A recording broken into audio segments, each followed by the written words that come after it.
தென்னாடுடைய சிவனே போற்றி, எந்நாட்டவர்க்கும் இறைவா போற்றி. ஆரூர் அமர்ந்த அரசே போற்றி, சீரார் திருவையாரா போற்றி போற்றி. விண்ணாளும் தேவர்க்கும் மேலாய வேதியனை, மன்னாளும் மன்னவர்க்கும் மாண்பாகி நின்றானை, தன்னார் தமிழளிக்கும் தன்பாண்டி நாட்டானை, பெண்ணாளும் பாகனை பேணு பெருந்துறையில் கண்ணார் கழல் காட்டி நாயேனை ஆட்கொண்ட அண்ணாமலையானை பாடுதுங்கான் அம்மானாய். சித்தம் தெளிவீர்கள் அத்தன் ஆரூரை பத்தி மலர்த்தூவ முத்தியாகுமே. ஓட்டை மாடத்தில் 9 வாசலும் காட்டில் வேவதன் முன்னம் கழலடி நாட்டி நான்மலர் தூவி வலம் செய்யில் வாட்டம் தீர்த்திடும் வான்மியூர் ஈசனே. நீரூரும் செஞ்சடையாய் நெற்றிக்கண்ணாய் நிலாத்திங்கள் துண்டத்தாய் நின்னை தேடி ஓரும் ஒழியாமே ஒற்றித்து எங்கும் உலகமெல்லாம் திரிதந்து நின்னை காண்பான். தேரூரும் நெடுவீதி பற்றி நின்று திருமாலும் நான்முகனும் தேர்ந்தும் காணாது ஆரூரா ஆரூரா என்கின்றார்கள் அமரர்கள் தம் பெருமானே ஆரூராயே. கார்புருவும் கருங்கூந்தல் செவ்வாய் வெண்ணகை பச்சை கன்னியொடும் தார்கமழ் பூங்காந்தளந்தோட் குமரனொடும் மணிசிங்காதனத்து மேவி சீர் பரவுவான் புலவர் நினைந்தன யாவையும் நல்கி சிறப்பின் வைகும் வார்ப்புணல் சூழ்வயல் கமலை தேவர்கள் சிந்தாமணியை மனத்துள் வைப்பாம். போற்றி அருளுகனின் ஆதியாம் பாதமலர், போற்றி அருளுகனின் அந்தமாம் செந்தளிர்கள், போற்றி எல்லா உயிர்க்கும் தோற்றமாம் பொற்பாதம், போற்றி எல்லா உயிர்க்கும் போகமாம் பூங்கழல்கள், போற்றி எல்லா உயிர்க்கும் ஈராம் இணையடிகள், போற்றிமால் நான்முகனும் காணாத புண்டரிகம், போற்றியாம் உய்ய ஆட்கொண்டருளும் பொன்மலர்கள், போற்றியாம் மார்கழி நீர் ஆடேலோர் எம்பாவாய். எல்லோருக்கும் வணக்கம். எல்லாம் வல்ல ஆரூர் அஜபா நடன கமலவசந்த தியாகராஜ பெருமான் திருவருளையும் எம்குடியாளும் தர்மயாதீன குருமகா சன்னிதானங்கள் ஸ்ரீல ஸ்ரீ மாசிலாமணி தேசிக ஞானசம்பந்த பரமாச்சாரிய சுவாமிகளுடைய குருவருளையும் சிந்திக்கிறேன். சைதை அருள்மிகு சொர்ணாம்பிகை உடனாய காரணீச்சர பெருமான் ஆலயத்திலே நடைபெற்று வரும் மார்கழி மாத சிறப்பு சொற்பொழிவில் இந்த 3 நாட்கள் மூவரை வென்றான் என்ற தலைப்பிலே மூவர் முதலிகளினுடைய திருவாரூர் தேவார அனுபவங்களை பற்றி சிந்திப்பதற்கு குருவருளும் திருவருளும் கூட்டுவித்திருக்கிறது. இந்த நிகழ்ச்சிக்கு ஏற்பாடு செய்து இதை நாமெல்லாம் ஒரு வாய்ப்பாய் பயன்படுத்தி கொள்ள உதவியிருக்கக்கூடிய திருக்கோயிலினுடைய அறங்காவலர் குழு தலைவர் திரு எஸ் மூர்த்தி செங்குந்தரையா அவர்கள், ஏனைய அறங்காவலர்கள் திரு திருஞானம் செங்குந்தரையா அவர்கள், திரு லோகநாதன் செங்குந்தர் அவர்கள், திரு குருநாதன் செங்குந்தர் அவர்கள், திரு ரஜினிகாந்த் செங்குந்தர் அவர்கள் ஆகிய அறங்காவலர் குழுவினருக்கும் நன்றியை தெரிவித்துக் கொள்கிறேன். இந்து சமய அறநிலையத்துறையின் செயல் அலுவலராக இருக்கும் ஆர் ரமணியம்மையார் அவர்களுக்கும் மனமார்ந்த நன்றிகளை தெரிவித்துக் கொண்டு தொடங்குகிறேன். முதல் 2 நாட்களும் ஆரூர் பெருமானுடைய அருளுக்கு பாத்திரர்களாகி வாகீச பெருமானார் திருநாவுக்கரசரும் அவரை தொடர்ந்து ஞானசம்பந்த பிள்ளையாருக்கு அவர் இன்ன தன்மையன் என்று அறிவொண்ணா பெருமானை எளிவந்த பிரானாக தான் கண்டடைந்த விஷயத்தை திருப்புகலூர் திருத்தலத்திலே இருந்தபடி சொல்லி அருள அதை கேட்ட மாத்திரத்தில் ஞானசம்பந்த பிள்ளையாருக்கு ஆர்வம் தலையெடுத்து அவர் திருவாரூர் திருத்தலத்திற்கு யாத்திரையாக சென்றார். எத்தனித்து அங்கே சென்றவர் முதலில் ஊருக்கு எல்லைப்புறத்திலேயே இருந்து இது எப்பேற்பட்ட திருத்தலம் என்று கொண்டாடும்படியாக பற்பல ஆயிரம் தொண்டரோடும் பாடலன் நான்மறை பாடிப்போந்தார் என்று சேக்கிழார் பெருமான் சொல்றார். ஞானசம்பந்தருடைய திருக்கூட்டத்திலே பற்பல ஆயிரம் அடியார்கள் சேர்ந்திருப்பார்களாம். நேற்றைய தினம் இந்த 2 பேரும் சந்தித்து கொண்ட காட்சியை சேக்கிழார் சொல்லும் போது 2 பக்கங்களிலிருந்து 2 கடல்கள் ஒன்று சேரும் போதே ஒரு காட்சி, அதிலிருந்து 2 சந்திரன்கள் போலே பிள்ளையாரும் அப்பரடிகளும் காட்சி கொடுத்தார்கள் என்று பார்த்தோம். இப்படி 2 மகா சமுத்திரங்கள் ஒன்றோடொன்று கலங்குவது போலே இருந்ததாம் இந்த அடியார்கள் கூட்டம். அதனால் அதை பற்பல ஆயிரம் தொண்டரோடு என்பது பொருத்தமாக இருக்கிறது. பார்த்த மாத்திரத்தில் பாடத் தொடங்கினாராம். பாடல நான்மறையன் படிபட்ட கோலத்தன் திங்கள் சூடலன் மூவிலைய சூலம் வலனேந்தி கூடலர் மூவிலும் எரியுன்ன கூரெறி கொண்ட எல்லி ஆடலன் ஆதிரையன் ஆரூர் அமர்ந்தானே. அப்பர் பெருமான் திருவாரூரை பற்றி நிறைவாக பாடியது ஆதிரை நாளால் அது வண்ணம் என்று சொல்லி திருவாரூர் பெருமானுடைய திரு ஆதிரை திருநாள் சிறப்பை பாடி முடித்தார். அதை தொடக்கப்புள்ளி போலே கொண்டு ஞானசம்பந்தர் அப்பரிடத்தே இருந்து வாங்கி பாடுபவர் போலே திருவாரூர் எல்லையை அடைந்தவுடன் இவன்தான் ஆதிரை நட்சத்திரத்திற்கு உரியவன் என்று பொருள்பட பெருமானுக்கு பற்பல நாமங்கள் சாத்தி அதிலே ஆடலன் ஆதிரையன் ஆரூர் அமர்ந்தானே என்று அந்த ஆதிரை நாள் சிறப்பையே எந்த திருநட்சத்திரத்தை எம்பெருமான் உகந்தேற்று ஆடல் புரிகிறானோ அந்த திருநட்சத்திரத்தை சொல்றார். அதை விட விசேஷம் எல்லி ஆடலன் என்கிறார். எல்லினா இரவு பொழுது. நல்ல நடுநிசை பொழுது. அந்த இரவிலே வெளிப்பட்டு வந்தோம் என்றால் நம்ம உருவமே நம்ம கண்ணுக்கு தெரியாதாம். அவ்வளவு அடர்த்தியான இருட்டு காலத்தில் இவன் ஆடல் மகிழ்வானாம். அந்தியம்போதில் ஆடுவது, காலை உஷத்காலத்திலே ஆடுவது, நண்பகல் வேளையிலே ஆடுவதுன்னு பெருமான் ஒவ்வொரு காலத்திற்கும் தனித்தனியே ஆடல் உகப்பார். அதிலே எல்லிக்காலம் என்று சொல்லப்படும் அர்த்தராத்திரி காலத்திலே ஆடுவதுதான் நள்ளிருளில் நட்டம் பயின்றாடும் நாதன் என்று மாணிக்கவாசகர் கொண்டாடியது அந்த ஞானானந்த தாண்டவம். அந்த தாண்டவத்துக்கு போயிட்டோம்னா அங்கே நாம் யார் என்பது வடிவமே தெரியாது. நான் என்ற ஒன்றை மறந்து போய் அவர் திருவடிகளிலே ஈடுபட்டிருப்போம். இந்த இருண்ட பொழுதிலே அவர் ஆடும்போது நம்ம உருவம் நம்ம கண்ணுக்கே தெரியாது, அவர் மட்டும்தான் தெரிவாராம். அதனால் எல்லியில் ஆடல் உகத்தல் என்பது அருளக்கூடிய காலத்திலே முத்தான்மாக்களுக்கு முக்தி உலகத்திலே அருளக்கூடிய தாண்டவத்தை குறிப்பது. அதனால்தான் ஆதிரை திருநாள் சிறப்பாக பெருமான் மகாபிஷேகம் கண்டருளி தரிசனம் தருவதை விடியற்காலையில வேளையில கொடுத்துடுறார். இந்த இருட்டு கலையாத போதே அந்த தரிசனத்தை நாம் பார்க்கிறோம். எல்லி ஆடலன் ஆதிரையன் ஆரூர் அமர்ந்தானேன்னு சொல்லி இந்த திருவாரூர் திருத்தலத்தில் தான் ஆதிரை நாளுக்குரியவர் யாரோ, ஆடல் உகப்பவர் யாரோ அவர் வீற்றிருக்கிறார்னு பாடி புகழ்ந்து மேலே அந்த திருத்தலத்தை நோக்கி நகர்றார். போற வழியிலே பல பல சோலைகள் எல்லாம் இருந்ததாம். சாலி வேலி துறை நீர் பழனமும், சாலின்னா நெல் விளையக்கூடிய நிலங்களை எல்லாம் கடந்தாராம். அதை சுற்றி சுற்றி தண்ணீரிலே வேலியிட்டு இருந்தார்களாம். சோழ நாட்டினுடைய வளமை ஒவ்வொரு நிலப்பரப்பிற்கும் சுத்தி தண்ணீர் பாய்ச்சுவதற்காக வேலி போட்டது போல வாய்க்கால் வெட்டி அதிலே பொன்னி நீர் பாயுமாம். அதனால் நீரால் வேலியிட்ட சிறப்பு.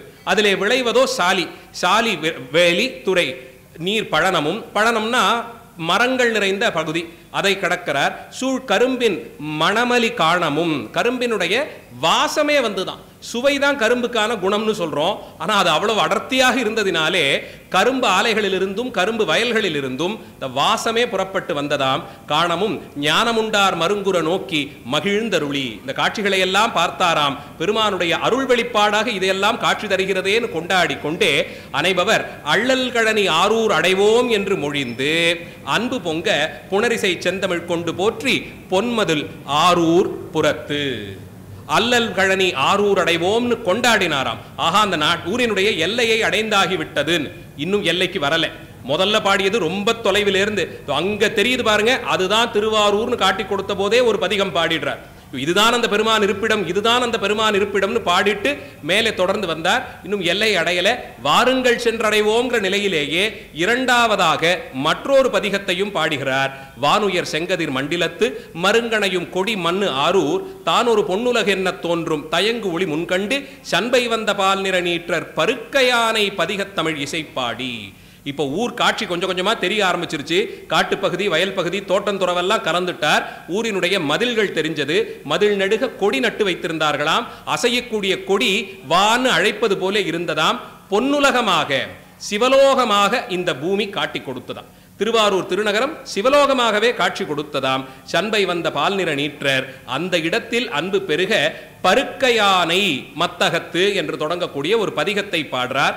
அந்த இசை பாடி ஆடி தேனோடு வண்டு முரலும் சோலை திருப்பதி மற்றதன் எல்லையை சேர்ந்தார். எல்லைக்கு ரொம்ப தூரம் வெளியிலேயே பாடலன் நான்மறை என்று தொடங்குற பதிகம் பாடியாச்சு. எல்லையை தொட்டவுடன் பாடுவது பருக்கையானை மத்தக தரிக்குல துகிர்ப்புக நெருக்கிவாய நித்தில நிறக்கு நீள் பொறுப்பனூர் கருக்கள் சோலை சூழ நீடு மாடமாளிகை கொடி அருக்கன் மண்டலத்துனாவும் அந்தனாரூர் என்பதே. கொடி உயரமான அந்த மதில் மேல கட்டப்பட்டிருந்ததான். கொடியினுடைய மறுமுனை எங்கே வரைக்கும் போனது? அருக்கன் மண்டலம் வரையில் போய் உலாவி வந்ததாம். அருக்கன்னா சூரியன், சூரிய மண்டலம்னா விண்ணுலகத்தை தொடும் அளவிற்கு உயர்ந்திருந்ததாம் மதில்கள், கொடிகள் எல்லாம் நடப்பட்டிருந்ததாம். அப்பேற்பட்ட திருத்தலம்.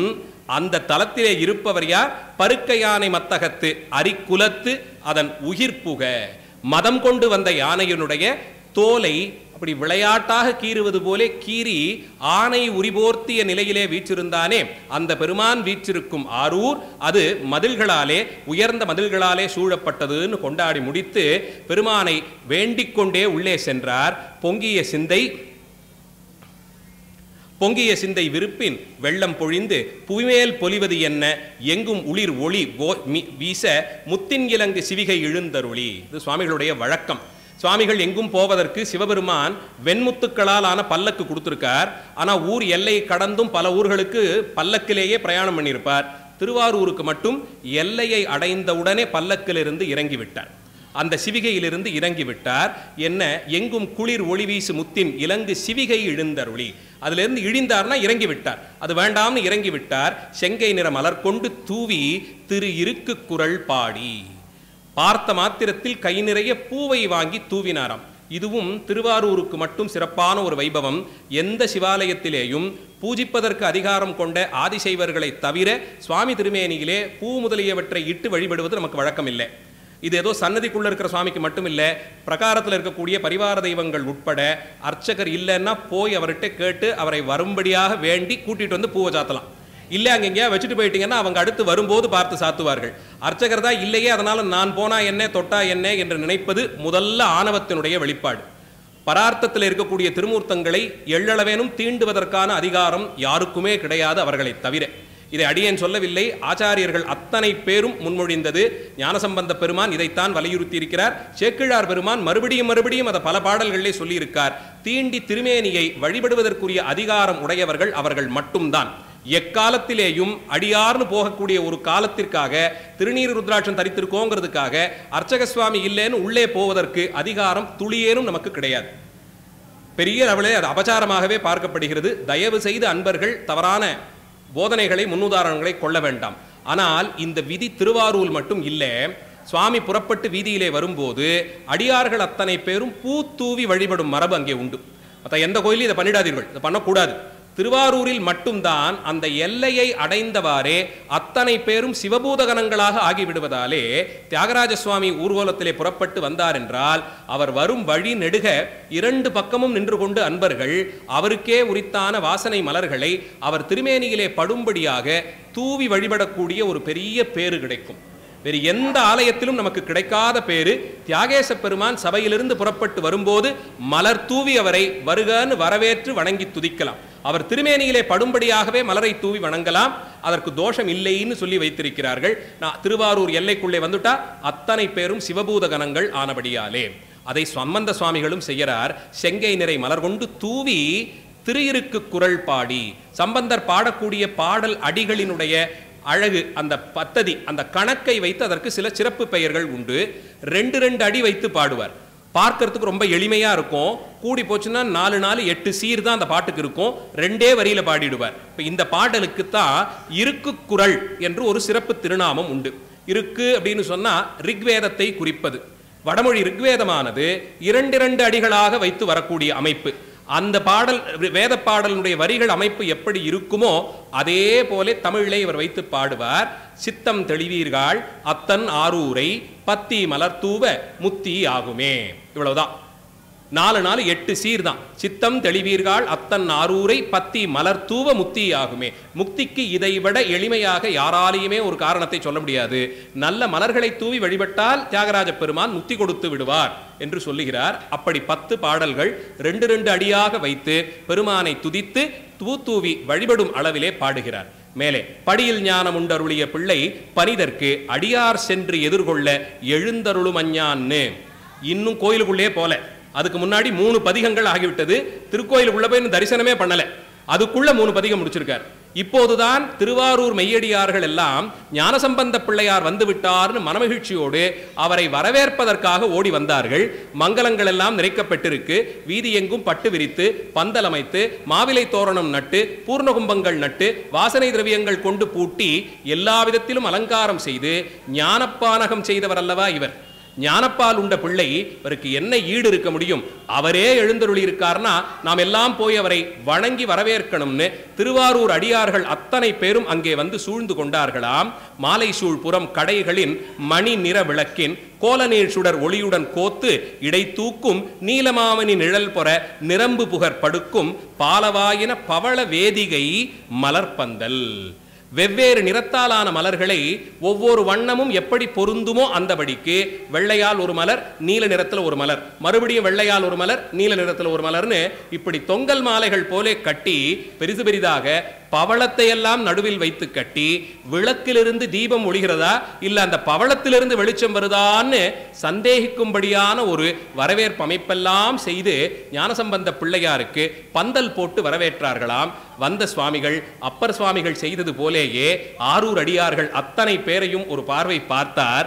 எப்பேற்பட்ட பாக்கியசாலிகள், நித்தியமும் திருவாரூர் தலத்திலே வசிக்கும் பெரும் பேறு வாய்க்க பெற்றீர்களே, ஆரூர் பெருமானுக்கு அணுக்க தொண்டர்களாச்சே, நான் இன்றுதான் தொழ வந்திருக்கிறேன், உங்களை முன்னிட்டு கொண்டு கேட்கிறேன், என்னையும் ஏற்றுக்கொள்வாரோன்னு சொல்றார். அப்படியே அப்பர் சுவாமிகள் சொன்ன அதே குரல் இவருக்கும் தொனிக்கிறது. எல்லையிலே நிற்கும் போது அந்தமாய் உலகாதியும் ஆயினான் வெந்த வெண்பொடி பூசிய வேதியன் சிந்தையே புகுந்தான் திருவாரூர் எம் எந்தைதான் என்னை ஏன்று கொள்ளுங்களோ. என்னை அங்கீகரித்து ஏற்றுக்கொள்வாரோ? யாரை கேட்கிறார்? அடியார்களை முன்னிட்டு கொண்டு கேட்கிறார். அந்தமாய் உலகாதியும் ஆகினான். இந்த பெருமானுடைய சிறப்புகளை எல்லாம் அப்பர் சுவாமிகள் சொல்ல கேட்டேன். உலகிற்கு தோற்றமும் முடிவும் இவர்தான். ஏன் அப்பர் சுவாமிகள் என்ன சொன்னார்? எல்லாவற்றிற்கும் தொடக்க புள்ளியாக திருவாரூர் தான் இருந்ததோன்னு அப்பர் சுவாமிகள் கேட்கிறார். தில்லை என்ன, நொடித்தான் மலை என்ன, கைலாயமே வருவதற்கு முன்பாக பூவுலகிலே முதல் முன்னம் தோன்றிய தலமாயிற்றே அது.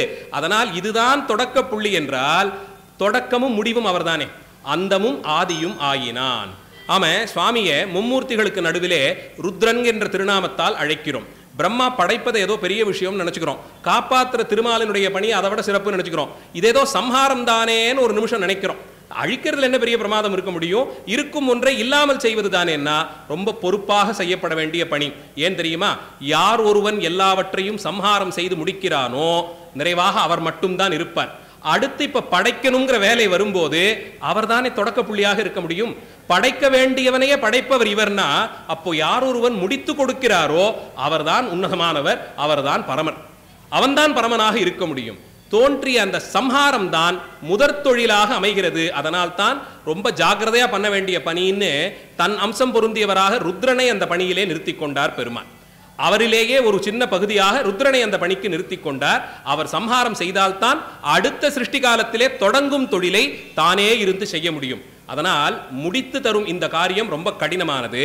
அந்தமாய் அதைத்தான் முதல்ல சொல்ற.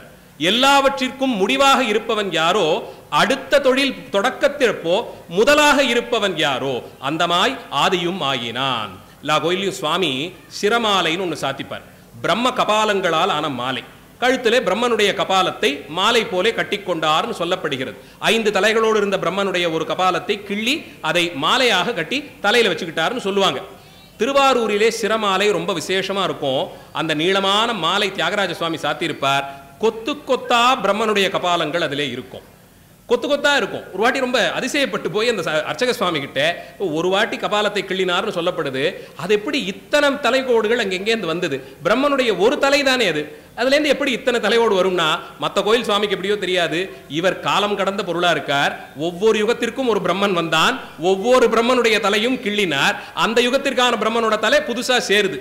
இவர் யுகம் கடந்து இருக்கிறதுனால இதுவரைக்கும் எத்தனை கோடி யுகங்கள் கடந்ததோ ஒவ்வொரு யுகத்திலும் கிள்ளிய கபால மாலையை கோர்த்து கோர்த்து கோர்த்து காசு மாலை போட்டுக்கிற மாதிரி பெரிய நீளமான கபாலங்களாலான மாலை சாத்தி கொண்டிருப்பார்.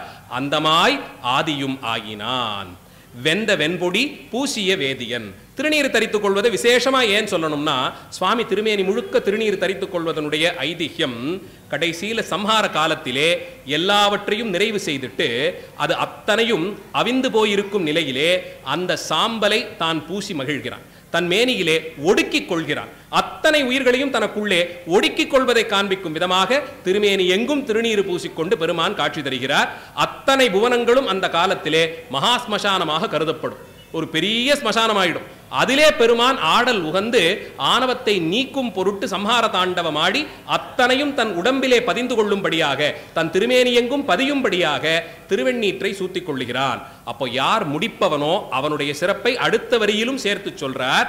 வெந்த வெண்பொடி பூசிய வேதியன். வேதம் தொடக்க பொருள், வெந்த வெண்பொடி பூசுதல்ங்கிறது அந்த பொருள். முடிவாக செய்யக்கூடியது திருமேனி எங்கும் வெண்பொடி பூசிக்கொள்வது. வந்த உடனே என்ன பண்றார்? வேதத்தை வாய்மொழிந்து அதை பிரம்மனுக்கு கொடுக்கிறார். இவர்தான் ரெண்டையும் செய்கிறார். அந்த காரணமாக இருந்து தான் திருநீர் தரித்ததை அந்த திருமேனி முழுக்க பஸ்மதாரணம் செய்து கொண்டு இருக்கிறார். ஆதிகாரணனாக இருந்து முதல் முன்னம் வேதத்தை மொழிந்தார். அவ்வளவு அழகா அதையெல்லாம் சமன்வயப்படுத்துறார் பாருங்க. சிந்தையே புகுந்தான். இவன் தான் பரம்பொருள், இவன் என் சிந்தை நிறைய புகுந்து விட்டான். ஆரூர் எம் எந்தை, என் தந்தையார் போலே இவர் எம் எந்தை, அவன்தான் என்னை ஏற்று கொள்ளுங்களோ, என்னை ஏற்றுக்கொள்வாரா? அடியார் பெருமக்களே, நீங்கள் தான் எனக்கும் துணையாக இருக்கணும். நீங்கள் சொன்னீங்கன்னா அவர் என்னை ஏத்துப்பார்னு நம்புறேன். நீங்கள்லாம் இங்கேயே இருக்கும் அடியார்கள், திருவாரூர் பிறந்தார்கள். இதுதான் உங்களுக்கு சிறப்பு. உள்ள இருக்கக்கூடிய நாயன்மார்கள் சன்னதி அப்படியே பிரதட்சணமா வந்தோம்னா கடைசியில தொகையடியார்கள்லாம் வரிசையா இருப்பாங்க. பத்தராய் பணிவார், பரமனையே பாடுவார், சித்தத்தை சிவன்பாலே வைத்தார். அந்த வரிசையில திருவாரூர் பிறந்தார்கள், திருவாரூர் பிறந்தார்னு ஒரு அடியார் திருமேனியை வைத்து காண்பித்திருப்பார்கள். திருவாரூர் தலத்திலே காலம் கடந்து எத்தனை எத்தனை அடியார்கள் பிறந்தார்களோ அத்தனை பேரும் நாயன்மார் கணக்கிலே கொள்ளப்படுவார்கள். அவ்வளவு சிறப்பு அவர்களுக்கு இருப்பதினாலே ஞானபானகம் பண்ணினவர் ஞான போனகர் அவர் கேட்கிறார், இவர் என்னை ஏற்றுக்கொள்வாரான்னு சொல்லி. ஆன அத்திருப்பதிகம் முன்பாடி வந்து அணையும் ஞான வித்தகர் மெய்த்தவர் சூழ அந்நகரார் தூணரும் சுண்ணமலர் பொறித்தூய் தொழுது ஏத்த வானநாயகர் கோயில் வாயிலின் மருங்கணைந்தார். வீதிகளை எல்லாம் வலமாக வந்தார், பூவும் பொரியும் தூவி வழிபட்டபடியே வந்தார். வந்து திருக்கோயில் வாசலை அடைந்தார். மண்ணு தோரணவாயில் முன்வணங்கி உள்புகுவார். அந்த வாசலை வணங்கி உள்ளே புகுந்தார். தான் உள் எழுவகை பெருமையும் தாங்கிய தகைத்தாம் பன்னெடும் சுடர் படலையின் பரப்பினை பார்த்து சென்னி தாழ்ந்து தேவாசிரியன் தொழுதெழுந்தார். தம்முடைய சிரசு சென்னி பூமியிலே படும்படியாக ஞானசம்பந்த பிள்ளையார் விழுந்து தேவாசிரியன் திருக்காவணத்தை வணங்கினாராம். அடியார்கள் எல்லாம் சேர்ந்திருக்கக்கூடிய ஆயிரங்கால் மண்டபம்னு சொன்னேனே, அந்த மண்டபத்தை வணங்கி துதித்தார். பன்னெடும் சுடர் படலையின் பரப்பினை பார்த்து, எவ்வளவு பெரிய படர் இது, எவ்வளவு பெரிய மண்டபம் இது, அதனுடைய படர்ப்பு எவ்வளவு பெருசா இருக்குன்னு வணங்கி துதித்தார். மாடு சூழ் திருமாளிகை வலம் கொண்டு வணங்கி, மாடுன்னா செல்வம், சிவச்செல்வம் அந்த கோயில் முழுக்க கொட்டி கொட்டி கிடக்குமாம். அதை சூழ்ந்து வலமாக வந்தார். கூடுகாதலின் கோபுரம் பணிந்து கைகுவித்து அந்த திருக்கோபுரத்தை பார்த்து வணங்கி துதித்தபடியே உள்ளே வந்தார். தேடு மாலையர்க்கு அரியராய் செழுமணி புற்றில் நீடுவார் முன்பு நிலமுற பலமுறை பணிந்தார். வந்து புற்றிடம் கொண்ட பெருமானுடைய சன்னதி வாசல்லே நின்னார். திருமூலட்டானத்தினுடைய வாசல் அங்கே நின்று பார்த்தார். காலம் கடந்த பொருளாக, ஆதி பொருளாக, அந்த பொருளாக, வேதம் வழங்கிய பொருளாக, ஆகமம் மொழிந்த பொருளாக அந்த பெருமான் திருமாலுக்கும் நான்முகனுக்கும் கூட காண முடியாத அரும்பொருளாக வீற்றிருந்தாரே, அந்த சிறப்பை எண்ணினாராம். விழுந்து விழுந்து எழுந்து வணங்கினாராம். பணிந்து பலமுறை பணிந்தாருங்கிற திருமுடி தரையிலே படும் அளவிற்கு விழுந்து விழுந்து வணங்கி துதித்தார். பார்த்தார் சேக்கிழார். அந்த அனுபவத்தை என்ன வார்த்தையாலெல்லாம் சொல்ல முடியும்? பணிந்து வீழ்ந்தனர், பதைத்தனர், பரவிய புலகம் அணிந்த மேனியோடு ஆடினர், பாடினர், அறிவில் துணிந்த மெய்ப்பொருளானவர் தம்மை கண்டு துதிப்பர், தனித்த சிந்தையின் விரைந்தெழு வேட்கையால் தாழ்ந்தார். ஆடினார், பாடினார், கண்ணீர் பெருக்கெடுத்ததாம், உடம்பெல்லாம் புலகாங்கிதம் அடைந்தது. கையை தலைக்கு மேலே வைத்து குவித்து துதித்தாராம், பதபதைத்தாராம். அந்த வேட்கையிலே கடைசியில தாழ்ந்து விழுந்துட்டாராம். தரிக்க முடியாது.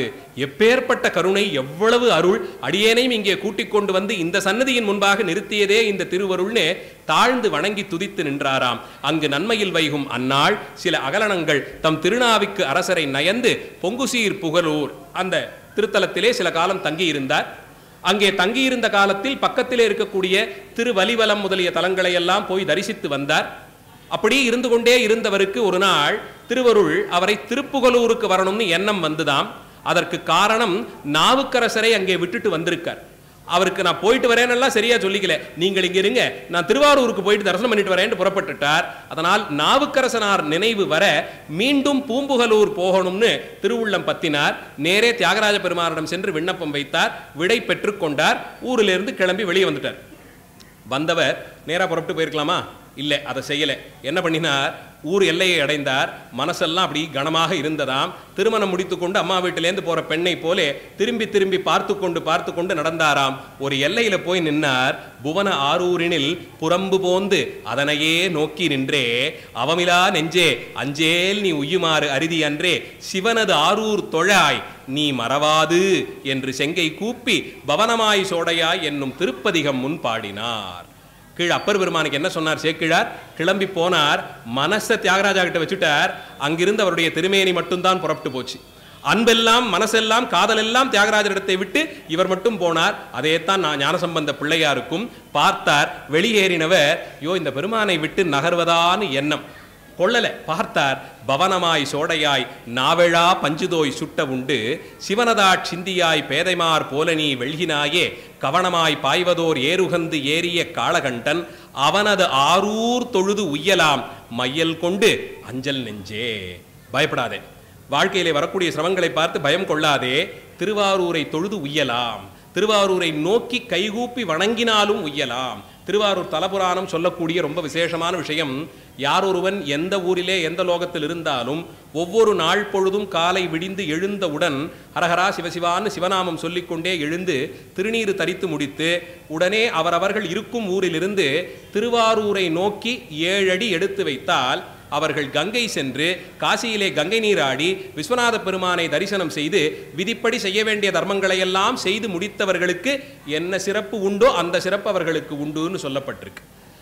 கங்கை விரிபுணலாடி மகிழ்ந்தாருக்கு என்ன சிறப்போ ஒவ்வொரு நாளும் திருவாரூர் இருக்கும் திசை நோக்கி 7 அடி எடுத்து வைத்தால் அந்த சிறப்பு உண்டுன்னு சொல்லி புராணங்கள் இதனுடைய பெருமையை சொல்லி இருக்கின்றன. அதனால தான் சொல்றார் அஞ்சேல்ங்கிறார். நீ பயப்படாதே, மனசு போட்டு ரொம்ப குழப்பிக்காத. பவனமாய் சோடையாய் நாவெழ பஞ்சுதோய் சட்ட உண்டு சிவனதாட் சிந்தியா பேதைமார் போல நீ வெள்கினாயே.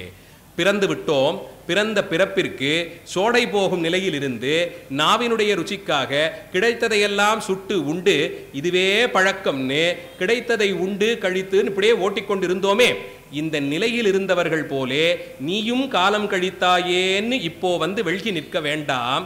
கவனமாய் பாய்வதோர் ஏறுகந்து ஏறிய காளகண்டன். நம்மை பார்த்து சரியாக ஓடி வரக்கூடிய காளையை தேர்ந்தெடுத்து பெருமானதன் மேலே ஏறி உட்கார்ந்திருக்கார். அதனால நம்ம நிலைமை என்னன்னு அதுக்கு தெரியும், நம்ம விலாசம் அதுக்கு தெரியும்.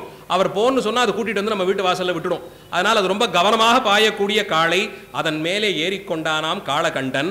அவனது ஆரூர் தொழுது உய்யலாம் மையல் கொண்டு அஞ்ச நெஞ்சே என்று சொல்லி ஞானசம்பந்தருடைய அனுபவமாக 5 பதிகங்களையும் மனசை மறுபடியும் இவரும் திருவாரூர் பெருமானிடத்தை விட்டுவிட்டு தாம் திருப்புகலூருக்கு சென்று சேர்ந்தார் என்ற அளவிலே சம்பந்த பிள்ளையாரினுடைய அனுபவங்களை சிந்திக்கிறோம்.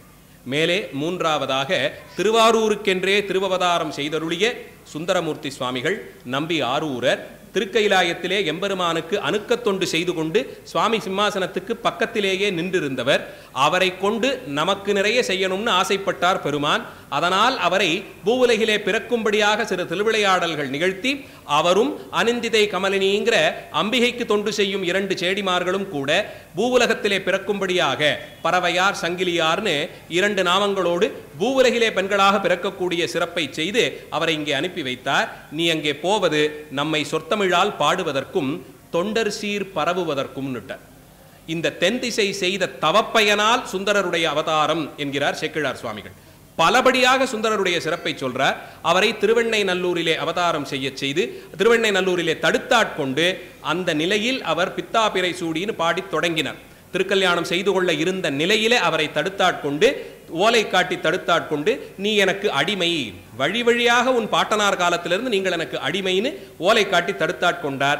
அங்கிருந்து வெண்ணெய்நல்லூர் அருட்துறை பெருமானை பாடுகிறார். எத்தான் மறக்கேன்னு சொல்லி பாடினார். அடுத்தடுத்து இருக்கக்கூடிய தலங்களை எல்லாம் தரிசித்து கொண்டே வருகிறார். திருத்தவத்துறை இதெல்லாம் தரிசித்து முடித்தார். சுந்தரருக்கு நேரா தில்லைக்கு போகணும், அங்கே பொதுநடம் புரியும்பவனான நடராஜ பெருமானை தரிசிக்கணும்னு ஆசை. அங்கிருந்து புறப்பட்டு நேரே வழியில் இருக்கும் தலங்களை தரிசித்துக் கொண்டு தில்லை அம்பலத்தை வந்து அடைந்தார். அங்கே நடராஜ பெருமானை வணங்கி துதித்து நிற்கிறார். பெரிய அனுபவங்கள் எல்லாம் கிடைக்கிறது. நடராஜரை பார்த்த மாத்திரத்தில் அத்தனை புலன்களும் கட்டுப்பட்டு போய் கண்களாரே அவரை வாரி பருகி கொண்டு நின்றார். தேன்னிலா மலர்ந்த வேணியாய் உந்தன் திருநடம் கும்பிடப் பெற்று மண்ணிலே வந்த பிறவியே எனக்கு வாலிதாம் இன்பமாம் என்று கண்ணில் ஆனந்த அறிவினீர் சொரிய கைமலர் உச்சிமேல் குவித்து பண்ணினால் நீடு அறிவரும் பதிகம் பாடினார், பரவினார், பணிந்தார். எம்பெருமானே, இந்த பிறவி கொடுத்ததிலே இன்பத்திற்கு காரணம் இந்த ஒண்ணுதான். எது? நீ ஆடக்கூடிய இந்த ஆனந்த தாண்டவத்தை, அதிலும் சிற்சபையிலே ஆடக்கூடிய ஆனந்த தாண்டவத்தை அருகே வந்து நின்று தரிசிக்கும் பெரும் பேறு வாய்க்கப் பெற்றேன். பிறவியால் அடைந்த பயனையா உம்மை கண்டு துதித்தேன்னு சொல்லி கைகளை தலைக்கு மேலே வைத்து உச்சிமேல் குவித்து வணங்கினார். வணங்கியவர் அற்புத தமிழ்ப்பதிகம் அந்த இடத்திலே பாடி துதித்தார். அந்த பதிகத்தை சம்பாதித்து கொண்டான் நடராஜ பெருமான். அடுத்து மேலே இவரை ஆற்றுப்படுத்தணும். பார்த்தாராம், தடுத்து முன் ஆண்ட தொண்டனார் முன்பு தனிப்பெரும் தாண்டவம் புரிய எடுத்த சேவடியார் அருளினார். இவரை தடுத்து வழிபடுத்தி நமக்கு அடிமையாக்கி கூட்டிக்கிட்டு வரணும்னு எவ்வளவு பரிசிரமப்பட்டார். இவர் சொன்ன ஏச்சு பேச்சையெல்லாம் வாங்கி கொண்டார். பித்தன் என்றெல்லாம் திட்டியதையும் வாங்கி கொண்டார். அதெல்லாம் செய்தது சுந்தரா இந்த நிமிஷத்துக்காகத்தான். நீ என்ன செய்யணுமோ அதை இப்ப நான் சொல்ல போறேன், கவனமா கேட்டுக்கோன்னு சங்கல்பம் பண்ணினார் சுவாமி. எடுத்த சேவடியார் அருளினால் தரளமேறி புனல்மரி திரை பொன்னி மடுத்த நீள் வண்ணப்பண்ணை ஆரூரில் வருக நம்பால் என்று நடராஜ பெருமான் ஆணையிடுகிறார். இங்கே வந்து தரிசனம் பண்ணது ஆச்சு, முடிஞ்சது. உனக்கு முக்கியமான வேலை என்ன தெரியுமா? திருவாரூர் நகரத்திற்கு வர வேண்டும். உன்னுடைய அவதாரத்தினுடைய நோக்கம் அடியார் பெருமை பாடக்கூடிய அந்த சிறப்பு அங்கத்தான் நிறைவேறப் போகுது. அங்கே வான்னு சொல்லி கூப்பிட்டாராம். இந்த சான்றிதழ் திருவாரூருக்கு நடராஜ பெருமான் வாக்காக கிடைத்தது. இந்த சான்றிதழை நடராஜ பெருமான் கொடுத்திருக்கார். இது எப்பேற்பட்ட ஊர் தெரியுமா? தரளமெறி புனல்மரி திரை பொன்னி மடுத்த நீள் வண்ணப்பண்ணை ஆரூர். பொன்னி நதி அப்படியே பாய்ந்து ஓடி துள்ளி குதித்து வரக்கூடியதாம். வரும் வழியிலெல்லாம் பல பல நிலங்களை வளப்படுத்தி கொண்டு வண்ண வண்ணமான காட்சிகளை எல்லாம் ஏற்படுத்தி கொண்டே வந்தாளாம். திருவாரூருக்கு வந்தால் இதுவோ சிவலோகம்னு நினைக்கும்படியாக காட்சிகள் எல்லாம் நிறைந்திருக்குமாம். அந்த தலத்திற்கு நம்பால் வருகன்னு சொல்லி கூப்பிட்டாராம். இந்த இடத்திலே நடராஜ பெருமான் திருவாரூர் நகரத்தினுடைய சிறப்பை சொன்னார். அதற்கு சரி கட்டுவதற்காக மேலே தியாகராஜ பெருமான் சுந்தரருக்காக வேண்டி திருத்தொண்டர் தொகை பாடும்போது தில்லைவாழ் அந்தனர்தம் அடியார்க்கும் அடியேன்னு சிதம்பரம் தலத்தை முன்னிட்டு இவர் கொடுத்த ஒரு வரிக்கு அவர் ஒரு வரி கொடுத்து சரி பண்ணிட்டார். அந்தபடிக்கு இவர் திருவாரூருக்கு வான்னு சொல்ல வானில் அடுத்த போதினில் வந்து எழுந்ததோர் நாதம் கேட்டலும் அது உணர்ந்து எழுந்தார். இப்படி ஒரு அசரீரி வாக்கு கேட்டதாம். ஆரூரில் வருக நம்பால்னு சொல்லி கூப்பிட்டாராம். புறப்பட்டார் சுந்தரர். போகும் வழியிலே ஞானசம்பந்தர் அவதாரம் செய்த தோணிபுரம் சீர்காழி தலத்தை அடைந்தார். சம்பந்த பிள்ளையார் திருவடி பதிந்து நடந்த தலமாயிற்றே, அவர் தவழ்ந்த ஊராயிற்றே, அதை காலால் மிதிக்க கூடாதுன்னு சங்கல்பம். ஊர் எல்லைய வலமாக வந்தார். ஊர் எல்லைய வலமாக வந்தாராம். ஆச்சாரியருடைய எண்ணம் எல்லாம் எப்படி பாருங்க. ஞானசம்பந்தர் பிறந்தருளி 100-150 ஆண்டுகள் ஆகிவிட்டது சுந்தரர் காலத்திற்கும் அவருக்கும் இடையே. ஆனால் என்னவிருந்தாலும் அவர் திருவடி இந்த ஊர்ல எங்கெல்லாம் பட்டிருக்குமோ, பல காலம் இங்கே எழுந்தருளி இருந்தாரே, அதனால் இந்த தலத்தை நாம் மிதிப்பது கிடையாதுன்னு சொல்லி ஊர் எல்லையோட வலமாக வந்தாராம். இவர் இப்படி செஞ்சா தோணிபுர பெருமான் விட்டுடுவாரா? ஆகாசத்திலேயே காட்சி கொடுத்தார். நீ கோயிலுக்குள்ள வரலனா என்ன, இதோ காண்பிக்கிறேன்னு ரிஷபவாகன தரிசனத்தை ஊர் எல்லையிலேயே சுந்தரமூர்த்தி சுவாமிகளுக்கு காட்டி கொடுத்தார். மேலே அடுத்திருக்கக்கூடிய திருக்கோலக்கா திருத்தலத்தை தரிசித்தார். நந்தனாருக்காக நந்தி விலகிய திருப்புன்கூர் திருத்தலத்தை தரிசித்தார். மயிலாடுதுறை அந்த சுவாமியை தரிசித்துக் கொண்டார். அம்பர் மாகாளம் தொழுது திருப்புகலூருக்கு வரார். திருவாரூருக்கும் திருப்புகலூருக்கும் எவ்வளவு சம்பந்தம் பாருங்க. அப்பரும் திருவாரூர் தொழுதுட்டு திருப்புகலூர் வந்தார். ஞானசம்பந்த பெருமான் திருப்புகலூரிலிருந்து திருவாரூருக்கு வந்தார். இப்போ சுந்தரரும் திருப்புகலூருக்கு தான் வந்திருக்கார். அங்கே வந்து அங்கிருந்து புறப்பட்டார்.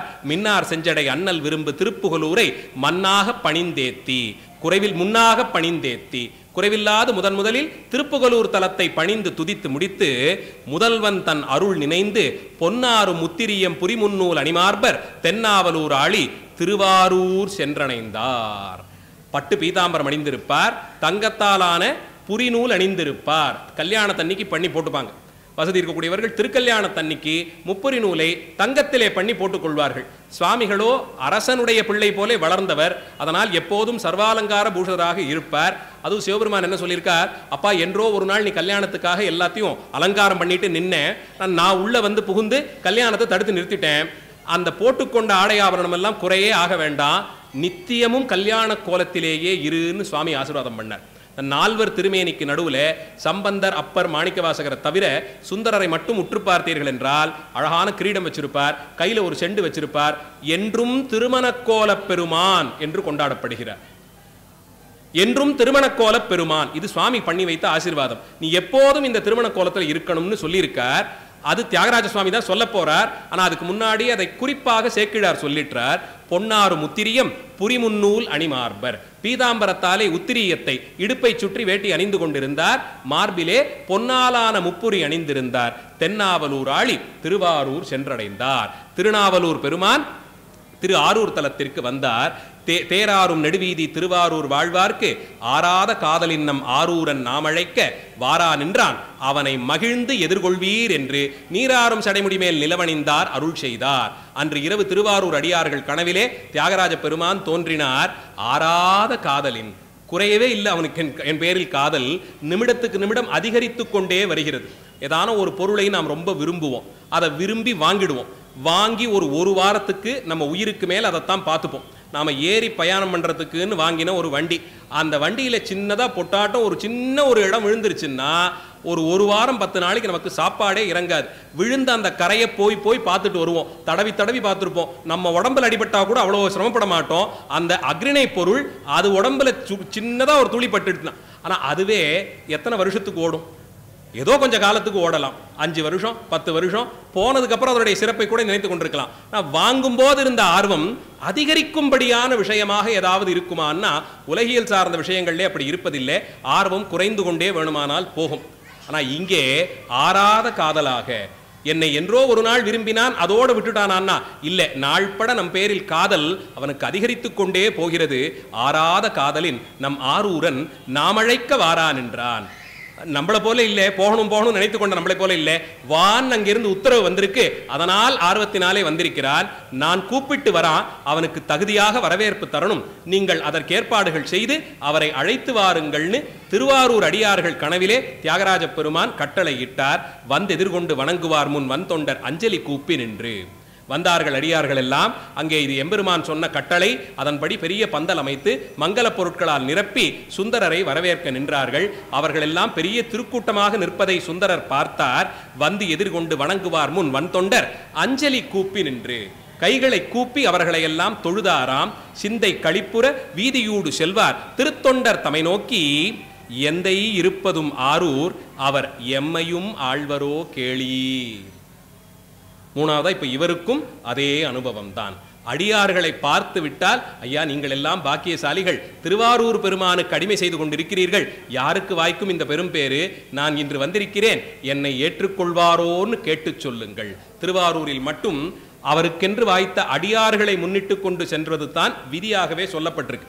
அங்கே இருக்கக்கூடிய அடியார்களை வணங்கி தியாகராஜ பெருமானை வணங்குவதுதான் விதியாக சொல்லப்பட்டிருக்கு. துளியேனும் ஆணவம் இருந்தாலும் தியாகராஜ பெருமானுடைய தரிசனம் வாய்க்கப்பெறாது. ஆணவத்தை அழித்து கொண்டு அதை இழந்தவர் யாரோ அவருக்கு நிறைவான தரிசனத்தை எத்தனை பெரிய தேர்க்கூட்டமாக இருந்தாலும் காட்டி கொடுப்பார். அதை அழித்து கொண்டு அங்கே சென்று நின்னவர் ஏதோ ஒரு மூலையில யாரோ தள்ளி விட்டுட்டாங்க, ஐயா நீ அங்க தூரத்துல போறியே, உன்னை நான் பார்ப்பேனோன்னு நினைச்சீங்கன்னா சத்தியம் பண்ணி சொல்றேன், உங்களுக்காக திரும்பி ஒரு பார்வை உங்களை பார்த்துட்டு நகருவார். அப்பேற்பட்ட கருணையாளர். அப்படி ஒரு கருணை அடியார்கள் மனதிலே இடம் பிடிப்பதற்கு அவருக்கு. தன்னையே நம்பி வந்துட்டார்கள்னா அந்த அடியார்களை ஒருபோதும் கைவிடா தத்துவம் ஆரூர் பெருமான். அதனாலே சுந்தரரும் அதே போலே அவரிடத்தே கரையும் கடலும் மலையும் என்று தொடங்கும் பதிகம் பாடி அவர் நம்மையும் ஆழ்வரோன்னு கேட்டுக்கொள்ளுகிறார். கரையும் கடலும் மலையும் காலையும் மாலையும் எல்லாம் உரையில் விரவி வருவான் ஒருவன் உருத்திர லோகன் வரையின் மடமகள் கேள்வன் வானவர் தானவர்க்கெல்லாம் அரையன் இருப்பதும் ஆரூர் அவர் எம்மையும் ஆழ்வரோ கேளீர். நான் சொல்லி கேட்டிருக்கேனப்பா, கரையும் கடலும் மலையும் காலையும் மாலையும் எல்லாம் உரையில் விரவி வருவான். நினைத்தபடிக்கு இது எல்லாத்தையும் செய்யக்கூடியவர். கடல் இருக்கணும்னு நினைச்சார்னா கடல் இருக்கும், மலை வரட்டும் நினைச்சார்னா மலை வரும், ஒளி இருக்கணும்னா இருக்கும், இருள் இருக்கணும்னா இருக்கும். எல்லாவற்றையும் தன்னுடைய சங்கல்பத்தின் மூலமாகவே செய்யக்கூடியவரான பெருமான் அவர் இந்த தலத்தில் தான் இருப்பதாக அறிந்து கொண்டேன். அவருக்கு நீங்கள் எல்லாம் அடிமை செய்து கொண்டு இருக்கிறீர்கள், பெரிய தொண்டர்கள் நீங்கள், எல்லா இடத்திலும் எல்லா சொல்லிலும் பொருந்தி வருபவனான அந்த எம்பெருமான் என்னையும் ஆழ்வரோன்னு கேட்டு சொல்லுங்கள் என்கிறார். என்னையும் ஆழ்வரோன்னு கேட்டு சொல்லுங்கள். வரையின் மடமகள் கேள்வன், மலைமகளான உமாதேவியாருக்கு கணவனாக இருக்கக்கூடியவர், வானவர் தானவர்க்கெல்லாம் அரையன், தேவர்களுக்கும் ஏனையோர்களுக்கும், வேற யாரு, அசுரர்களுக்கும் தானே தலைவன். அசுரர்களுக்கும் இவர்தான் தலைவன். அசுரர்கள் செய்யறதெல்லாம் தப்பா இருக்கே, இவரை தலைமையாக கொண்டு அவர்கள் இதை செய்வார்களான்னா இவர் இயல்பிலேயே அவர்களுக்கு தலைவர், அவர்கள் அதை உணரவில்லை, அவ்வளவுதான். இப்போ நாம இவரை ஏத்துக்கலைன்னாலும் இவர் தான் சுவாமி. நீங்க ஏதோ நாட்டில் எங்கேயோ ஒரு கிராமத்தில் யாரோ இருக்காங்க, அவங்களுக்கு சிவபெருமான்னா என்னன்னு தெரியாது, தத்துவம்னா என்னன்னு தெரியாது, திருநீர்னா என்னன்னு தெரியாது, சைவம்னா என்னன்னு தெரியாது. இப்போ அவர்களுக்கு சிவபெருமான் சுவாமி இல்லையா? அவர்களுக்கும் சேர்த்து அவர் தான். நாம் அங்கீகரிக்கிறோமோ இல்லையே, இயல்பிலேயே அவர்தான் பரம்பொருள், அவருக்கு அடிமைப்பட்டது தான் இந்த உயிர். அதை அறிந்து கொள்ளாத போது தான் ஆணவம் தலையெடுக்கிறது. அதனால் தானவர்க்கும் சேர்த்து அமரர்களுக்கும் அசுரர்களுக்கும் இருவருக்குமே தான் அரையன் தலைவனாக இருக்கும் பெருமான். அவன் இருக்கும் தலம் ஆரூர். அவர் எம்மையும் ஆழ்வரோ கேளீர், என்னை அவர் ஏற்றுக்கொள்வாரோன்னு கேட்டு சொல்லுங்கள்னு சொல்லி பாடுறார். மேலே அந்த திருத்தலத்தில் சுவாமியை கண்ணாரக் கண்டார், மனதாரத் தொழுதார். கோயிலிலிருந்து வெளிப்படும் போதுதான் பறவையாரை பார்த்தார். பறவையாரும் சுவாமிகளை தரிசித்துக் கொண்டாள். இருவருக்கும் இடையே பார்த்த மாத்திரத்தில் காதல் மலர்ந்தது.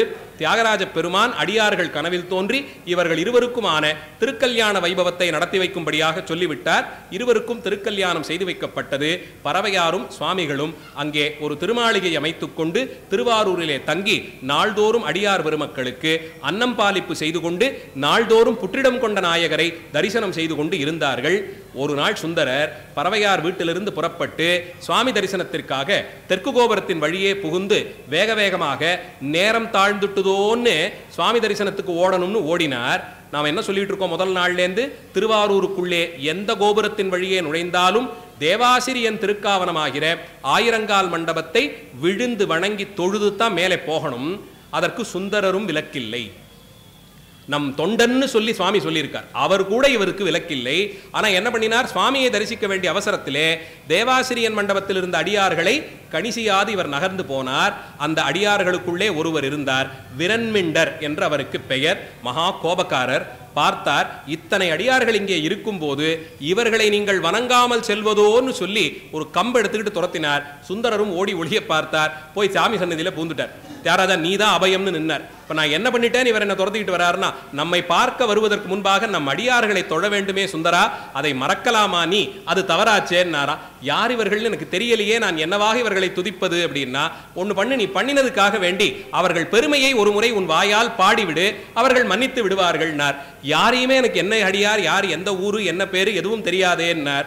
இத்தனை காலமும் நீ பாடுவதாக இல்ல, நான் நினைத்ததை நீ பாடிக்கொண்டிருக்கிறாய், இப்போதும் நானே எடுத்து கொடுக்கிறேன், நான் பாட நீ கேட்டு அதையே சொல்லுன்னு சொல்லி தில்லைவாழ் அந்தனர்தம் அடியார்க்கும் அடியேன்னு அடி எடுத்து கொடுத்தார். சுவாமிகளுடைய அவதாரத்தின் இரண்டாவது நோக்கம் அடியார் பெருமை பேசுவது. தியாகராஜ பெருமானுடைய கருணையை வேற எந்த வார்த்தையை வைத்தும் சொல்ல வேண்டியதில்லை. எத்தனையோ ஊர்ல எத்தனையோ லட்சம் அடியார்கள் சிவபெருமானுடைய பெருமையை பேசணும்னு ஆசைப்படுவார்கள். எங்க சுவாமி ஒருத்தர் தான் அடியார் பெருமையை தன்வாக்காக சொல்லணும்னு ஆசைப்பட்டார். தில்லைவாழ் அந்தனர்தம் அடியார்க்கும் அடியேன், இது சுந்தரருக்கு எடுத்து கொடுத்த அடிதான். ஆனா சொன்னவர் யாரு? சுவாமி. ஒரு வார்த்தையாக சுவாமி இந்த வார்த்தையை சொல்லணும்னா தன்னையும் தான் சொல்லிக் கொண்டது போலே தானே ஆகும். அடியார்க்கும் அடியேன்னு தன்னிலையிலேயே வைத்ததை சொல்லிக் கொள்ளுகிறார். மேலே சுந்தரர் அங்கிருந்து புறப்பட்டு திருநீலகண்டத்து குயவனார், இல்லையே எண்ணாத ஏற்பகையார், இளையாந்தன் குடிமாறனார், வெல்லுமாமிகவல்ல மெய்ப்பொருள், குன்றையார் விரன்மிண்டர் என்று ஒவ்வொருத்தராக அமர்நீதியார் ஆரம்பித்து ஒவ்வொரு அடியார் பெருமையையும் பறக்க பாடி திருத்தொண்டர் தொகையாகிற அந்த மிக முக்கியமான பதிகத்தை பாடி கொடுக்கிறார்.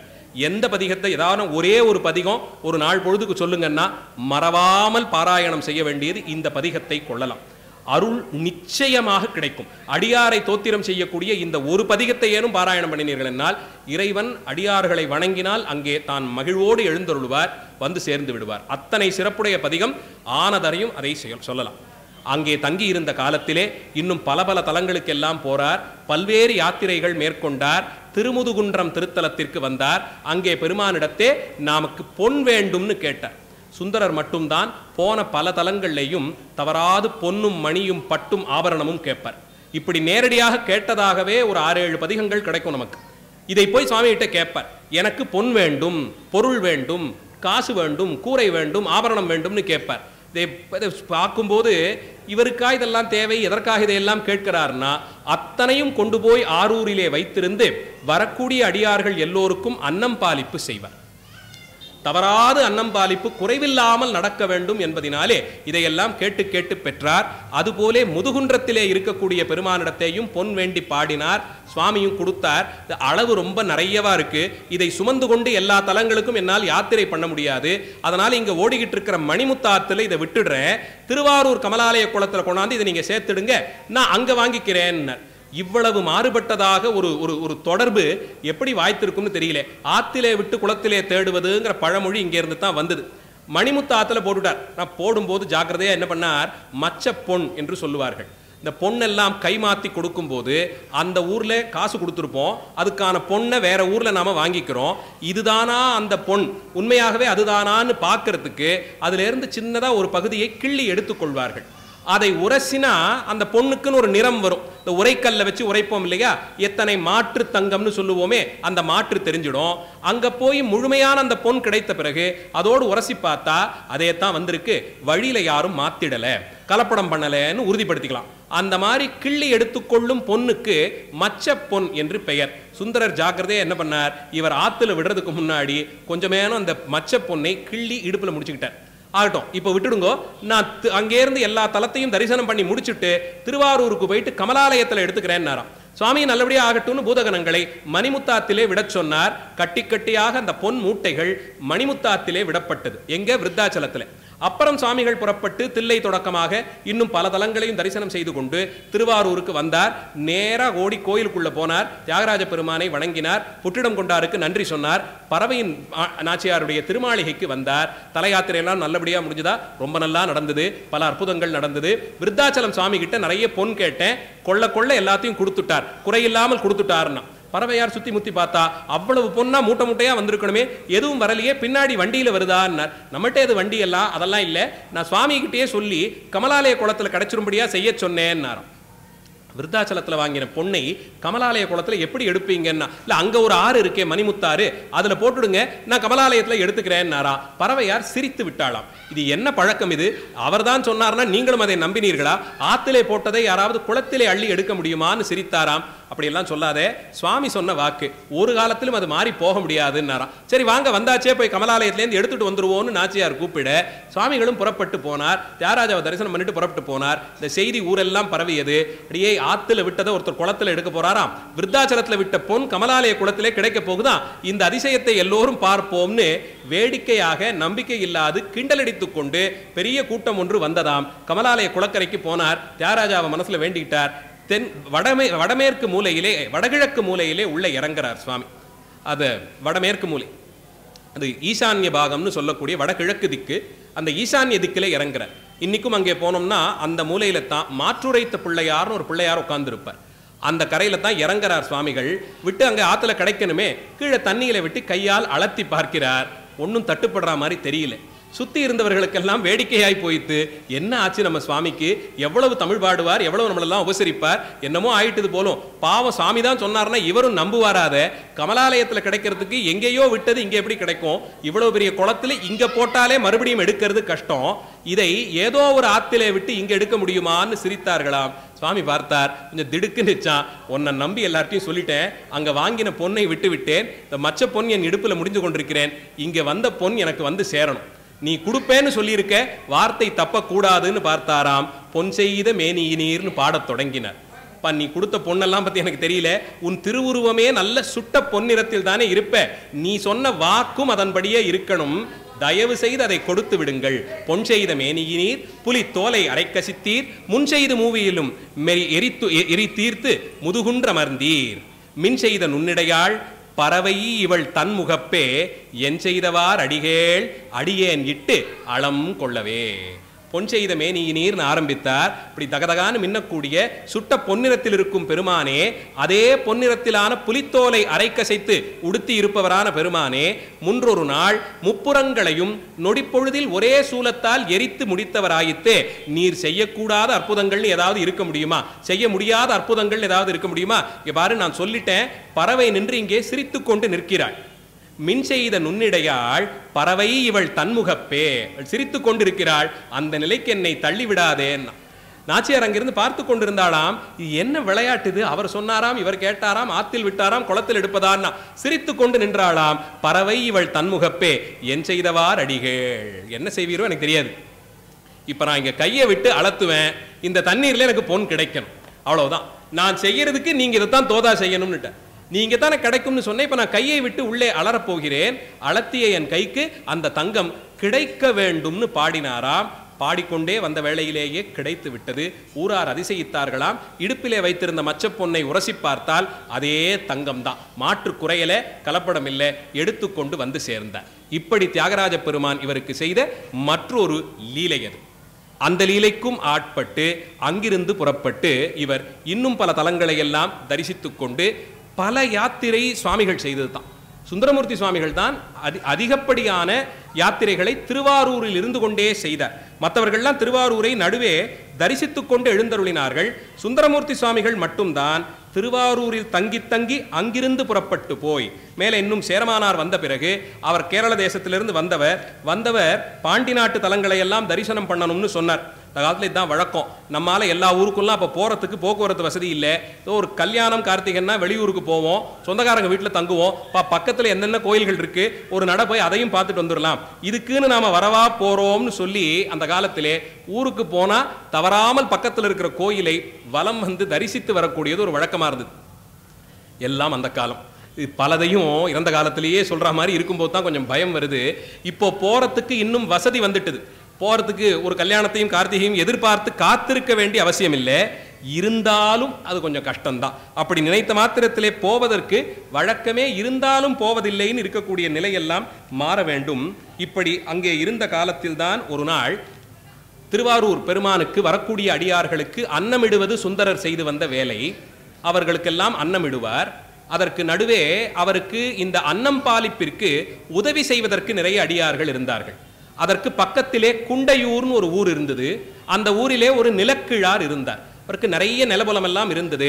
சுந்தரர் செய்யக்கூடிய அன்னம் பாலிப்பில் தானும் கலந்துக்கணும்னு ஆசைப்பட்டு சுந்தரருக்குன்னு தனியா நிலம் வைத்து அதிலே சென்னல் பருப்பு வகைகள் எல்லாம் விளைவித்து காய்கனிகள் எல்லாம் எடுத்துக்கொண்டு மாதந்தோறும் வண்டி கட்டிக்கிட்டு அங்கே இருந்து சுந்தரர் திருமாளிகைக்கு வந்து சுவாமி இந்த மாசத்துக்கானதுன்னு கொடுத்துட்டு போவாராம். ஆனால் அவருடைய நேரம் அந்த ஆண்டு அந்த பருவமழை தப்பி போனதாலே மழை பெய்யாமல் வருத்தப்பட்டார். சுவாமியினிடத்தே என்ன செய்வதுன்னு தெரியல. வந்து சுந்தரர்கிட்ட சொன்னார். சுந்தரரும் அதை கொண்டு பெருமானுடைய திருவருளை நோக்கி இருந்தார். மறுநாள் பார்த்தார், எந்தெந்த நிலத்திலெல்லாம் இவர் சுந்தரருக்குன்னு விளைவிப்பாரோ அந்த நெல் மட்டும் விளைந்திருக்கல. விளைந்து முடித்த நெல் அறுவடையும் செய்யப்பட்டு வானம் முட்ட குவித்து குவித்து மலையாய் கிடந்ததாம்.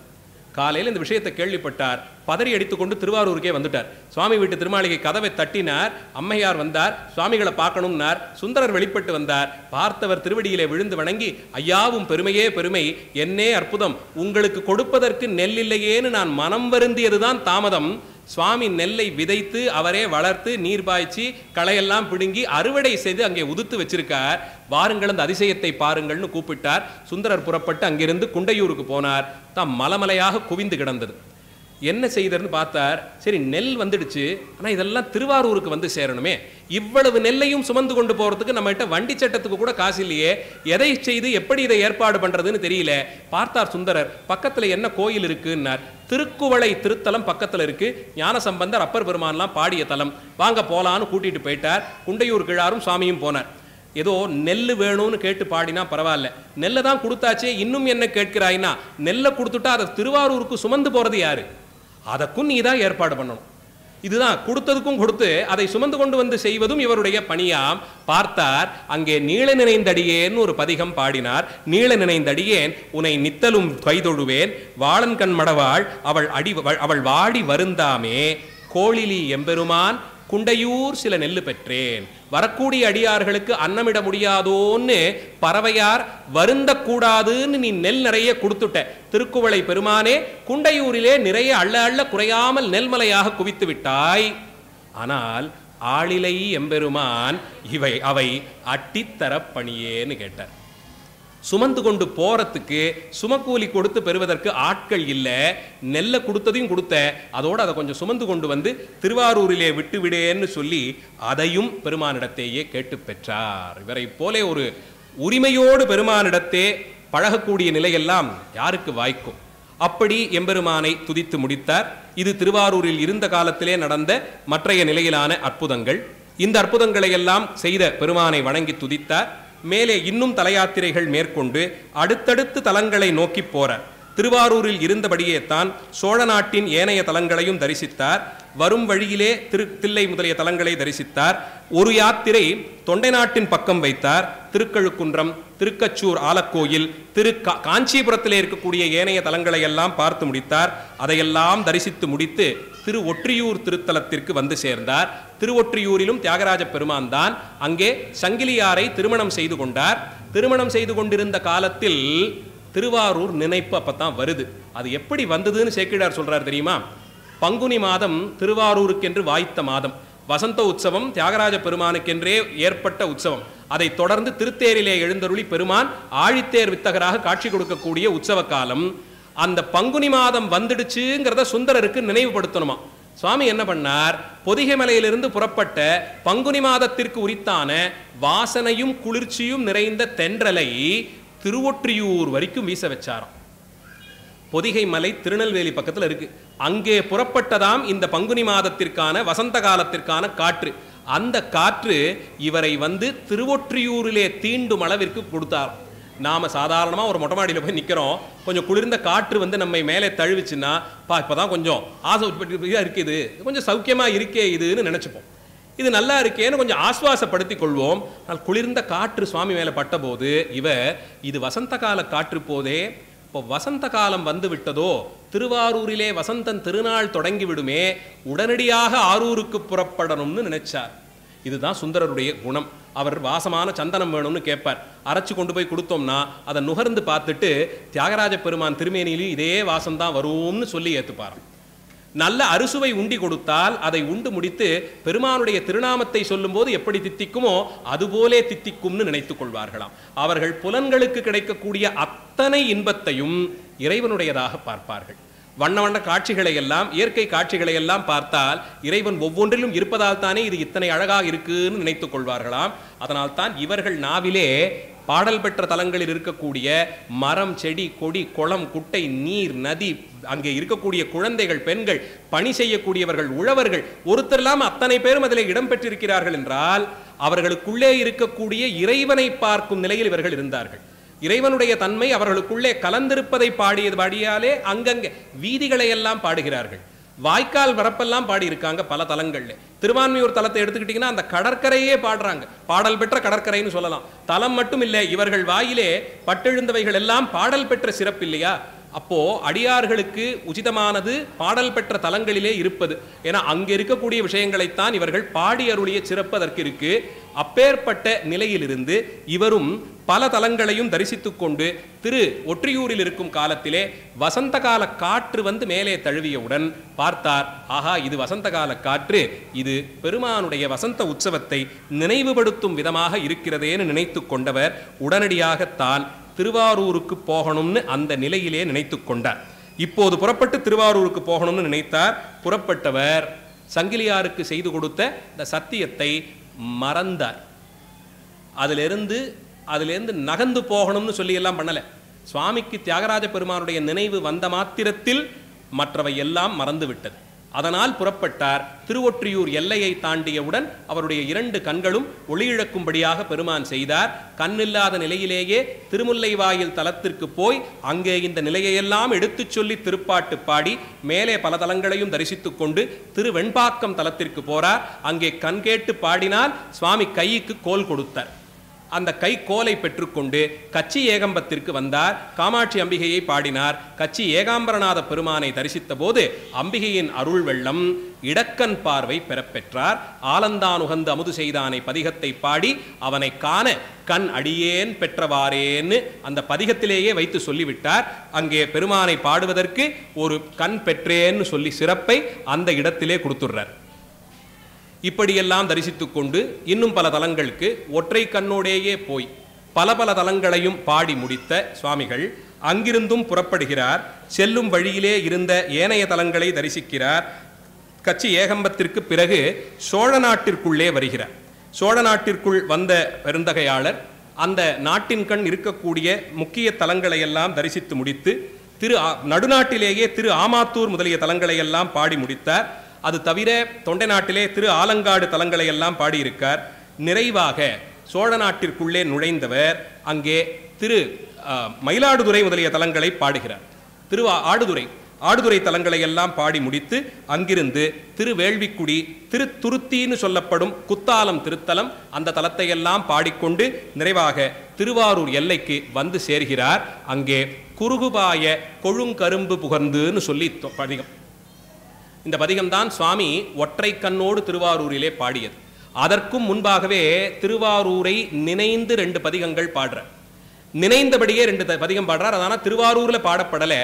ஒன்று அந்தியும் நண்பகலும் 5 பதம் சொல்லி முந்தி எழும்பலைய வல்வினை மூடாமுன் சிந்தை பராமரியா தென் திருவாரூர் புக்கு எந்தை பிரானாரை என்று கொல் எய்துவதே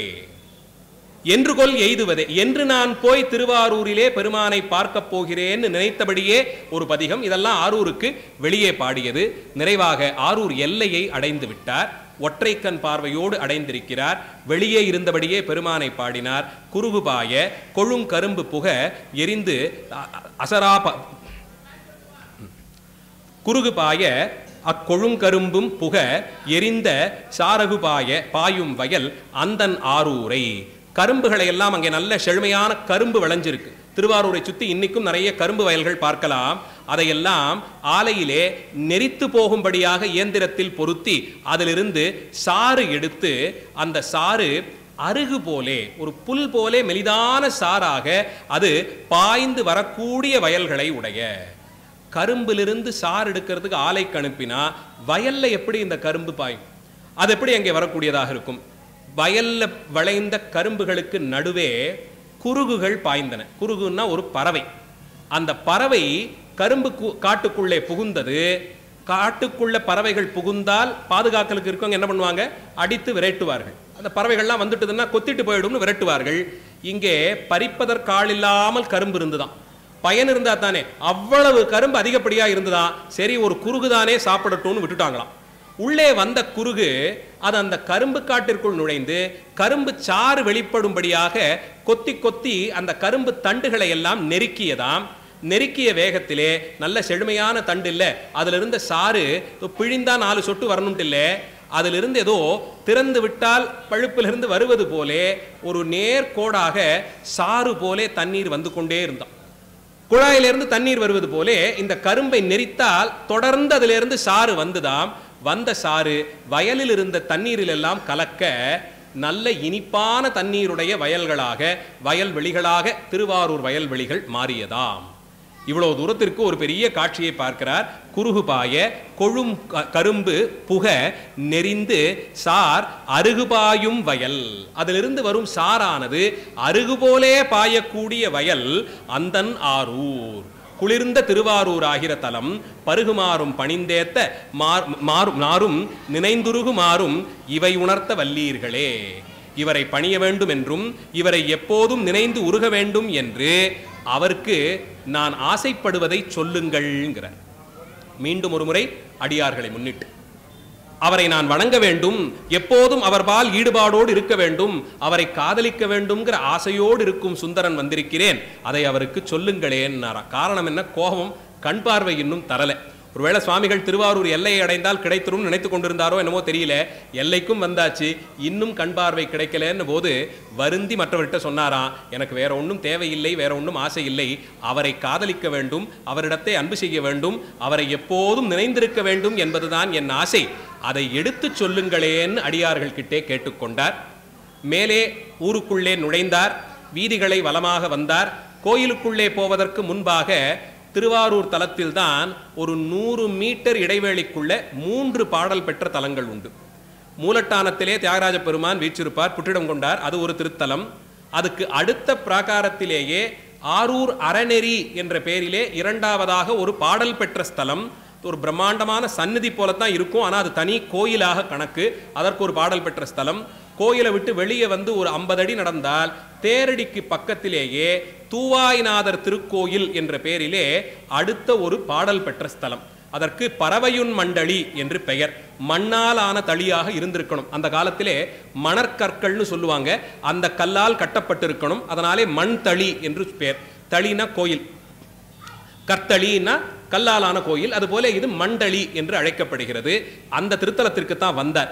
உள்ள போறதுக்கு மனசில்லையோ என்னமோ தெரியல, தூவாய்நாதர் சன்னதிக்கு வந்தார். பறவையுன் மண்டலி பெருமானை நாவார பாடி துதித்தார். அடியார்கள்லாம் வந்து விட்டார்கள். இவரை சாயரட்ச காலத்துல ஊருக்கு வந்துட்டாராம். ஆனால் தியாகராஜ பெருமானுடைய சாயரட்சியை பார்க்க உள்ள போறதுக்கு மனசு வரல. இந்த ஒரு கண் பார்வையோடையா அவரை போய் நான் பார்க்கிறது? சுத்தி இருக்கிறவங்க எல்லாம் என்ன பார்த்து கேட்டா நான் என்ன பதில் சொல்வேன்? அவரை பார்க்க வந்தும் கூட ஒரு பார்வைத்தான் கிடைத்ததுன்னா நல்லா இருக்காதே நின்னார். அர்த்தஜாம காலத்திலே உள்ளே போனார். அதுக்கு மேல பொறுக்க முடியல. அர்த்தஜாம காலத்துல உள்ள போயிட்டார். அர்த்தஜாமம் ஆக இருக்கிறது. சுவாமி பரமயோக மூர்த்தி, அவர் அம்பிகையினுடைய பள்ளியறைக்கு, அம்பிகையினுடைய சன்னதிக்கு பள்ளியறைக்கு போறதே ரொம்ப விசேஷமாக இருக்கும். ஆரூர் தலத்திலே சில சில சன்னதிகளுக்கு கதவு இருக்காது. அதுக்கெல்லாம் தாத்பரிய அர்த்தங்கள் உண்டு. இவர் பள்ளியறைக்கு செல்வதே ரொம்ப விசேஷமான ஒரு காரியம். அவசியமாக அடியார்கள் போய் பார்க்கணும். மற்ற ஊர் போல 8:30 மணி 9 மணிக்கெல்லாம் இல்லை, 10 மணி குறைந்தபட்சம் ஆகும் தியாகராஜ பெருமான் பள்ளியறைக்கு செல்வதற்கு. திருக்கையிலாயம் தொடக்கமாக அத்தனை கோயிலில் இருக்கக்கூடிய சிவக்கொழுந்துகளும் தியாகேச பெருமானிடம் வந்து ஒன்ற வேண்டும். அதனால் அவர் பள்ளியறைக்கு எழுந்துருள்வதற்கு கொஞ்சம் தாமதமாகும். அப்படி அவர் செல்லக்கூடிய திசையெல்லாம் சிறப்பு வாய்ந்த தலம். அர்த்தஜாம தரிசனத்துக்கு போயிட்டார். சுவாமியை ஒரு கண் கொண்டு பார்த்து கொண்டு இருந்தாராம். இடது கண் பார்வை மட்டும்தான் வந்தது. பார்த்தாராம், உமக்கு என்ன சுவாமி ராஜாங்கமா போகமா உட்கார்ந்திருக்கீர், ஆனா இப்ப என்ன தெரியுமா ஆக போகுது, சுந்தரரையே சுவாமி கைவிட்டுட்டார் போல இருக்கே, இவரையா நாம் நம்புவதுன்னு மற்றைய அடியார்கள் உங்களை பேச தொடங்கி விடுவார்கள்னு கடைசியா மிரட்ட ஆரம்பித்தார். எனக்கு பார்வை இல்லாமல் இருப்பது எனக்கு ஒரு அளவில் இழப்புன்னா அதை விட பெரிய இழப்பு உங்களுக்கு தான். நீங்க ஏதோ எல்லாவற்றையும் செய்து கொடுப்பீர்னு சொல்லி அடியார்கள் உங்களை வந்து வந்து வணங்கி செல்கிறார்கள். அவ்வளவு அணுக்க தொண்டர், சுந்தரருக்கே இவர் உதவி செய்யலையே, நம்மையா இவர் காப்பாற்ற போறார்னு நினைத்து விடுவார்கள். அந்த பழி உங்களுக்கு வர வேண்டாம்னு நினைத்தீர்கள் என்றால் மற்றை கண் தாருங்கள்னு கேட்க தொடங்கினார். மீளா அடிமை உமக்கே ஆளாய் பிறரை வேண்டாதே, மூளா தீப்போல் உள்ளே கனன்று முகத்தால் மிகவாடி, ஆளாயிருக்கும் அடியார்தங்கள் அல்லல் கண்டக்கால் அள்ளல் சொன்னக்கால் வாழாங்கிருப்பீர் திருவாரூரீர் வாழ்ந்து போதீரேன்னு வாழ்த்தினார். வாழ்க வாழ்க போற்றி போற்றின்னு அப்படி பாடுறது ஒரு விதம், இவர் வாழ்ந்து போதீரேன்னார். நல்லா இருங்க, ரொம்ப நல்லா இருங்கன்னு சொல்லி அந்த குரல்ல ஒரு சின்ன மாறுபாடு, அது அவ்வளோ அந்த அளவில் அதை மாத்தினோம்னா அது பொருளே மாறுது இல்லை, அந்த பொருள் படத்தான் வாழ்த்தினார். இதுதான் உங்களுக்கு பெருமைன்னா, இதுதான் உங்களுக்கு வேணும்னா இந்த பெருமையோடு நல்லா இருங்க சுவாமி, நீங்க என் கண் பார்வை இல்லாது இருக்கட்டும், ஆளாயிருக்கும் அடியார்த்தங்கள் அல்லல் சொன்னக்கால். நான் சொல்லாமல் கூட இருந்துட்டேனா என்ன, கண் பார்வை இல்லை இல்லைன்னு எவ்வளவு துடிக்கிறேன், ஊர் எல்லையிலையும் வந்து பாடினேனே, இன்னும் கூடவா மனசு இறங்கல, உமக்கே ஆளாய் இருப்பதன்றோ எமக்கு லட்சணம், இன்னொரு இடத்திலே கைகூப்பி இருப்பேனா, இன்னொரு இடத்துல தலை குனிந்து இருப்பேனா, யாரிடமாவது எதையாவது கேட்டு பெற்றதுண்டா, எல்லாவற்றிற்கும் உங்களுடைய அபயகரத்தையே பார்த்து பார்த்து பார்த்து பழகின அடியவன் எனக்கே இல்லைன்னுட்டா நல்லா இருங்க, ரொம்ப நல்லா இருங்க. இப்படித்தான் அடியார்களை பார்த்து கொள்வது ஆரூர் பெருமானுக்கு வழக்கம்னு ஊர் உங்களை பேசட்டும்னு நினைத்து கொண்டார். மீளா அடிமை உமக்கே ஆளாய் பிறரை வேண்டாதே. தியாகராஜ பெருமான் விஷயத்துல இதுதான் இலக்கணம். அவருக்கு அடிமை செய்வதென்றால் அவருக்கு மட்டும் அடிமை செய்வது, அவரை வணங்கி துதித்தல் என்றால் அவரை மட்டும் வணங்கி துதிப்பது, அவருக்கு ஆளாயிருப்பதென்றால் அவருக்கு மட்டுமே ஆளாயிருப்பது. அங்கேயும் அடிமை பண்ணிட்டு இன்னொரு கோயிலுக்கும் போய் அடிமை செய்பவர்களுக்கு அந்த அடிமை பட்டம் கிடையாது. அடிமைகளுக்கு ரொம்ப உயர்ந்த நிலையெல்லாம் கிடைக்கும், உன்னதமான அடிமையாக இருக்கும் வரையிலும். அங்கேயும் போயிட்டு இன்னும் 4 இடத்துக்கும் போனா அது அடிமையினுடைய குணம் இல்லை. சுந்தரருக்கு இவ்வளவும் சுவாமி செய்தாரேன்னா இவர் இருந்த தன்மை அப்படி. மீளாது அடிமை, இன்னொரு முறை மீண்டு வரப்போவதில்லை, விட்டுட்டேன்னு சொல்றதுக்கே இல்லை, விடாது செய்து வந்த அடிமைத்தனம். அதுவும் உங்களுக்கு மட்டுமே அடிமை, மற்றொருவரை எதுவும் வேண்டாது உங்களுக்கு மட்டுமே அடிமை. அப்படி செய்த அடியேனுக்கு மூளா தீப்போல் உள்ளே கனன்று முகத்தால் மிகவாடி, தீயினால் சுட்டது போலே முகமெல்லாம் வாடி போய் இப்படி ஒரு கண்பார்வை குன்றி இருக்கிறேன். உமக்கே ஆளாயிருக்கும் அடியார்கள் வாய் திறந்து அல்லலையெல்லாம் சொன்ன பிறகும் வாழாங்கிருப்பீர், எனக்கென்னு உட்கார்ந்திருக்கிறீரே பெருமானே, வாழ்ந்து போதீரே, ரொம்ப சந்தோஷமா இருங்க, இதுதானே உங்கள் நிலைமைன்னு சொன்னார். மேலே என்னுடைய அடிமைத்தனம் எப்பேற்பட்டது தெரியுமா, விற்றுக்கொள்வீர்ங்கிறார். என்னை ஒரு பொருள் போல பார்த்தாலும் போரும், நாளைக்கு யாருக்கிட்டையான விற்கணும்னாலும் என்னை காசு பெற்றுக்கொண்டு விற்பதற்கு உங்களுக்கு உரிமை உண்டு. இதுதான் அடிமைத்தனத்தினுடைய உண்மையான நிலையே. நாம ஒரு வண்டி கொஞ்ச நாள் வச்சிருந்தோம், இது போரும்னு தோணிடுச்சு, யாருக்காவது விற்கணும்னு வந்துட்டுதுன்னா விலை போட்டு அதை வித்து அனுப்பி வச்சுடுறோம். அந்த வண்டி வந்து நம்ம ஏதாவது சொல்லவா போகுது, நான் உங்களை நம்பித்தானே வந்தேன், உங்களோட தானே இத்தனை நாள் இருந்தேன், என்னை அனுப்புறீங்களேன்னு அது கேட்க போதா? அது அக்ரிணை பொருள், அதுக்கு அந்த உணர்ச்சி எல்லாம் இல்லை. நான் அடிமை செய்யும் போது கிட்டத்தட்ட அந்த அளவு தான். அக்ரிணை பொருள்கிட்ட யாராவது கேட்டுட்டா அதை வாங்குவதும் விற்பதும் செய்கிறோம். வேணும்னா தொடச்சு வைப்போம், 4 நாள் மழையில நினையட்டும்னு விட்டோம்னா அது அங்கத்தான் நினையும். அதுதான் அடிமையினுடைய குணம். அது போலத்தானே நான் இருந்தேன். விற்றுக்கொள்வீர், வேணும்னா என்ன வித்துக்கொள்ளுங்களேன், யாருக்கு என்ன வேணும், ஒற்றி அல்லேன் என்றார். நான் உமக்கான ஒற்றி கலன் இல்லை. ஒற்றின்னா அந்த ஒத்திக்கு விடுறதுங்கிறோம் இல்லையா, வாடகைக்கு கொடுப்பது போல. நான் உங்களுக்கு ஒன்றும் அந்த மாதிரி ஒரு பாரமாக கூட இல்லை. அப்படி இருந்தால் ஒருவேளை என்னை நீங்கள் விற்றுக்கொள்ளுங்கள். எனக்கு இனிமேல் தேவைப்பட மாட்டான்னு நினைச்சா என்னை நீங்கள் விற்றுக்கொள்ளலாம். அவ்வளவு உரிமையோடு அன்றோ உங்களுக்கு நான் அடிமை செய்தது. விரும்பி ஆட்பட்டேன், குற்றம் ஒன்றும் செய்ததில்லை. கொத்தை ஆக்கினீர், 8 கடிகள் என்கண் கொண்டீர், நீரே பழிபட்டீர் அப்படின்னார். இந்த பழி உமக்குத்தான் சுவாமியினர், நீரே பழிபட்டீர், மற்றை கண் தான் தாராதொழிந்தால் வாழ்ந்து போதீரே. இன்னும் அந்த ஒரு கண் பார்வை கிடைக்கவில்லை என்றால் ரொம்ப சௌக்கியமாயிருங்க நீங்க, நீரே பழிபட்டீர். சிவபெருமான் பேரிலே உமக்கு பழி உண்டுன்னு சொல்லுவதற்கு நமக்கு தோணுமா? இவர் கொண்டிருந்த உரிமை அப்படி. நான் சுவாமி அவரை அப்படி பழக்கி வச்சிருந்தேன். அப்படி பழக்கி வச்சிருந்தாரோ இவ்வளவு வார்த்தையும் வந்தது. இத்தனை உரிமையோட அத்தனை திறத்திலேயும் பாடி முடித்தாராம். நிறைவாக பெருமான் கண் பார்வையையும் கொடுத்து விட்டார். கொடுத்த கண்ணை கொண்டு தியாகராஜ பெருமானை வணங்கி துதித்தார். அன்று இரவு அங்கிருந்து புறப்பட்டு பறவையார் திருமாளிகைக்கு எழுந்தருளினார். பறவையாரோ திருமாளிகை கதவை அடைத்து சாத்தினார். உங்களுக்கு முன்பாகவே வந்த அடியார்கள் நீங்கள் திருவொற்றியூரிலே சங்கிலியாரை திருமணம் செய்து கொண்டதை கூறிவிட்டார்கள் என்ற செய்தி கேட்க, நீங்கள் வரவேண்டாம்னு பறவையார் சொல்லிட்டாங்கன்னு சொல்லி கேட்டார். சுவாமிகள் வருந்தி போய் வாசலிலே உட்கார்ந்து விட்டார். கோயில் வாசல்ல இருக்கார். யாரை விட்டு எப்படி பேச செய்வது? 2-3 முறை அடியார்கள்லாம் பேச போய் நாச்சியார் கதவை அடைத்து சாத்தி விட்டாள். இதற்கு மேலே யாரும் வரவேண்டாம்னு சொல்லி அனுப்பி வைத்து விட்டாள். பார்த்தார் சுவாமி, யார்கிட்ட நான் போக முடியும்? இவ்வளவு நேரம் யாருக்கு அடிமைன்னு பாடினேனோ அவர்கிட்ட தானே போக முடியும். சுவாமியினிடத்தையே தெரிவித்தார் தியாகராஜ பெருமானிடத்தே, கொஞ்சம் பொறுத்துக்கோ சுந்தரா, கதவு சாத்தட்டும். கதவு திறந்திருக்கும் போது பகிரங்கமா நான் புறப்பட்டுட்டேன்னா எல்லாரும் என்னவோ நினைப்பாங்க. கதவு சாத்தி இருக்கட்டும், நான் வரேன்னு சொல்லி இருத்தி வைத்தாராம். சுவாமி புறப்பட்டு வந்தார். அந்த திருக்கோலம் பெருமான் வீற்றிருந்தார்னா ஒரு அழகு. தேர்ல வீதியிலே உருண்டு வரும் கோலம் அது ஒரு தனி அழகு. ஒவ்வொரு வீதியிலும் வரும் கோலம் தனித்தனியே அழகு. அஜபா தாண்டவம் அதுக்கு 2 கண் நிச்சயமா பத்தாது. இவர் நடந்தால் எப்படி இருக்கும் நினைத்து பார்த்தால் நெடுநெடுன்னு உயர்ந்த திருமேனி, அத்தனை பெரிய ஜடையை கையில் அப்படி தூக்கி சுமந்திருப்பார். அது கீழெல்லாம் தாழ தாழ விழுந்திருக்கும். மேலே கங்கா தீர்த்தம் இருக்கும். சந்திரன் ஒளிகூடி இருப்பான். எருக்கம் பூ என்ன அத்தனை மலர் மாலைகளையும் அணிந்திருப்பார். திருமேனியெல்லாம் அந்த செந்நிற மேனியிலே துகளும் வெண்பொடி பூசி இருப்பார். புலியதளை இறுக்கி சொருகி இருப்பார். இந்த நிலையிலே காலிலே கட்டிய கஜ்ஜை ஒலி எழுப்ப, வேதங்களும் பழகிச்சு வந்த திருவடி, வேதங்கள் பார்த்தறியாத திருவடி, திருமாலும் நான்முகனும் எங்கே எங்கேன்னு தேடி தேடி இழைத்த திருவடி எங்கள் சுந்தரமூர்த்தி சுவாமிகளுக்காக வீதியார நடுநிசி வேளையிலே அந்த ஆரூர் தலத்தை நடந்து நடந்து காலால் அளந்தானாம் பெருமான். புறப்பட்டு வந்தார். போதான் கங்காதேவி தலையிலிருந்து அந்த தண்ணீரை தெளித்தாள். எல்லா திசையிலும் தண்ணீர் தெளித்து இடத்தையெல்லாம் சுத்தி செய்து கொடுத்தார். சுவாமி போய் அம்மையார் வீட்டு வாசல்ல நின்று அந்த கதவை தட்டி அம்மையாரை அழைத்து காத்திருந்து சுந்தரருக்காக பேசினாராம். இடம் கொடுக்கல, திரும்பி வந்துட்டார். சுந்தரர் அங்கே வருத்தப்பட்டு உட்கார்ந்திருக்கார். வந்தவர் எல்லாம் சரியாயிடுச்சு நீ வீட்டுக்கு போலான்னு சொல்லுவாரோன்னு எதிர்பார்த்து இவர் உட்கார்ந்திருக்கார். வந்த சுவாமி சுந்தரா என்னாலையும் முடியலன்னு நின்னாராம். வேதங்களுக்கெல்லாம் எது பொருளோ தன்னால் ஆகலேன்னு ஒரு விஷயத்தை சுந்தரரிடத்தை சொல்லியதாம். காரணம், இன்னும் ஒரு வாட்டி தூது போகணும். சுந்தரனுக்காக இத்தனை படியும் பரம்பொருள் இறங்கி வந்ததுன்னு பேசணுமே, எவ்வளவு கருணை இவருக்குன்னு கொண்டாடணும் இல்லையா? பார்த்தார் சுந்தரர். வர வேண்டாம்னு சொல்லிட்டா கமலாலயத்தினுடைய ஆழத்தை நான் இன்னைக்கு பார்த்துருவேன்னாராம். பார்த்தார் சுவாமி, இவனை விட்டால் இவன் இதை செய்தாலும் செய்வான், இவனை இழந்தால் தமிழ் பாட நமக்கு யாருன்னு நினைத்தாராம். கொஞ்சமும் சிரமப்படல, மறுபடியும் ஒரு முறை நடந்தாராம். இந்த முறை பூத பிரேத பைசாசங்கள் எல்லாம் ஒன்று சேர்ந்து கொண்டது. எல்லாம் கூட வந்தது. வேதாள படை என்ன, சுவாமிக்கென்று ஏற்பட்ட பூதப்படை என்ன, அத்தனை படைகளும் ஒன்று சேர்ந்ததாம். எல்லாரையும் நிறுத்திட்டார். நான் ஒருத்தன் தான் போகணும், எல்லாரும் வந்து கலகம் பண்ண வேண்டாம்னு நிறுத்திட்டு தனியே போய் நின்றார்.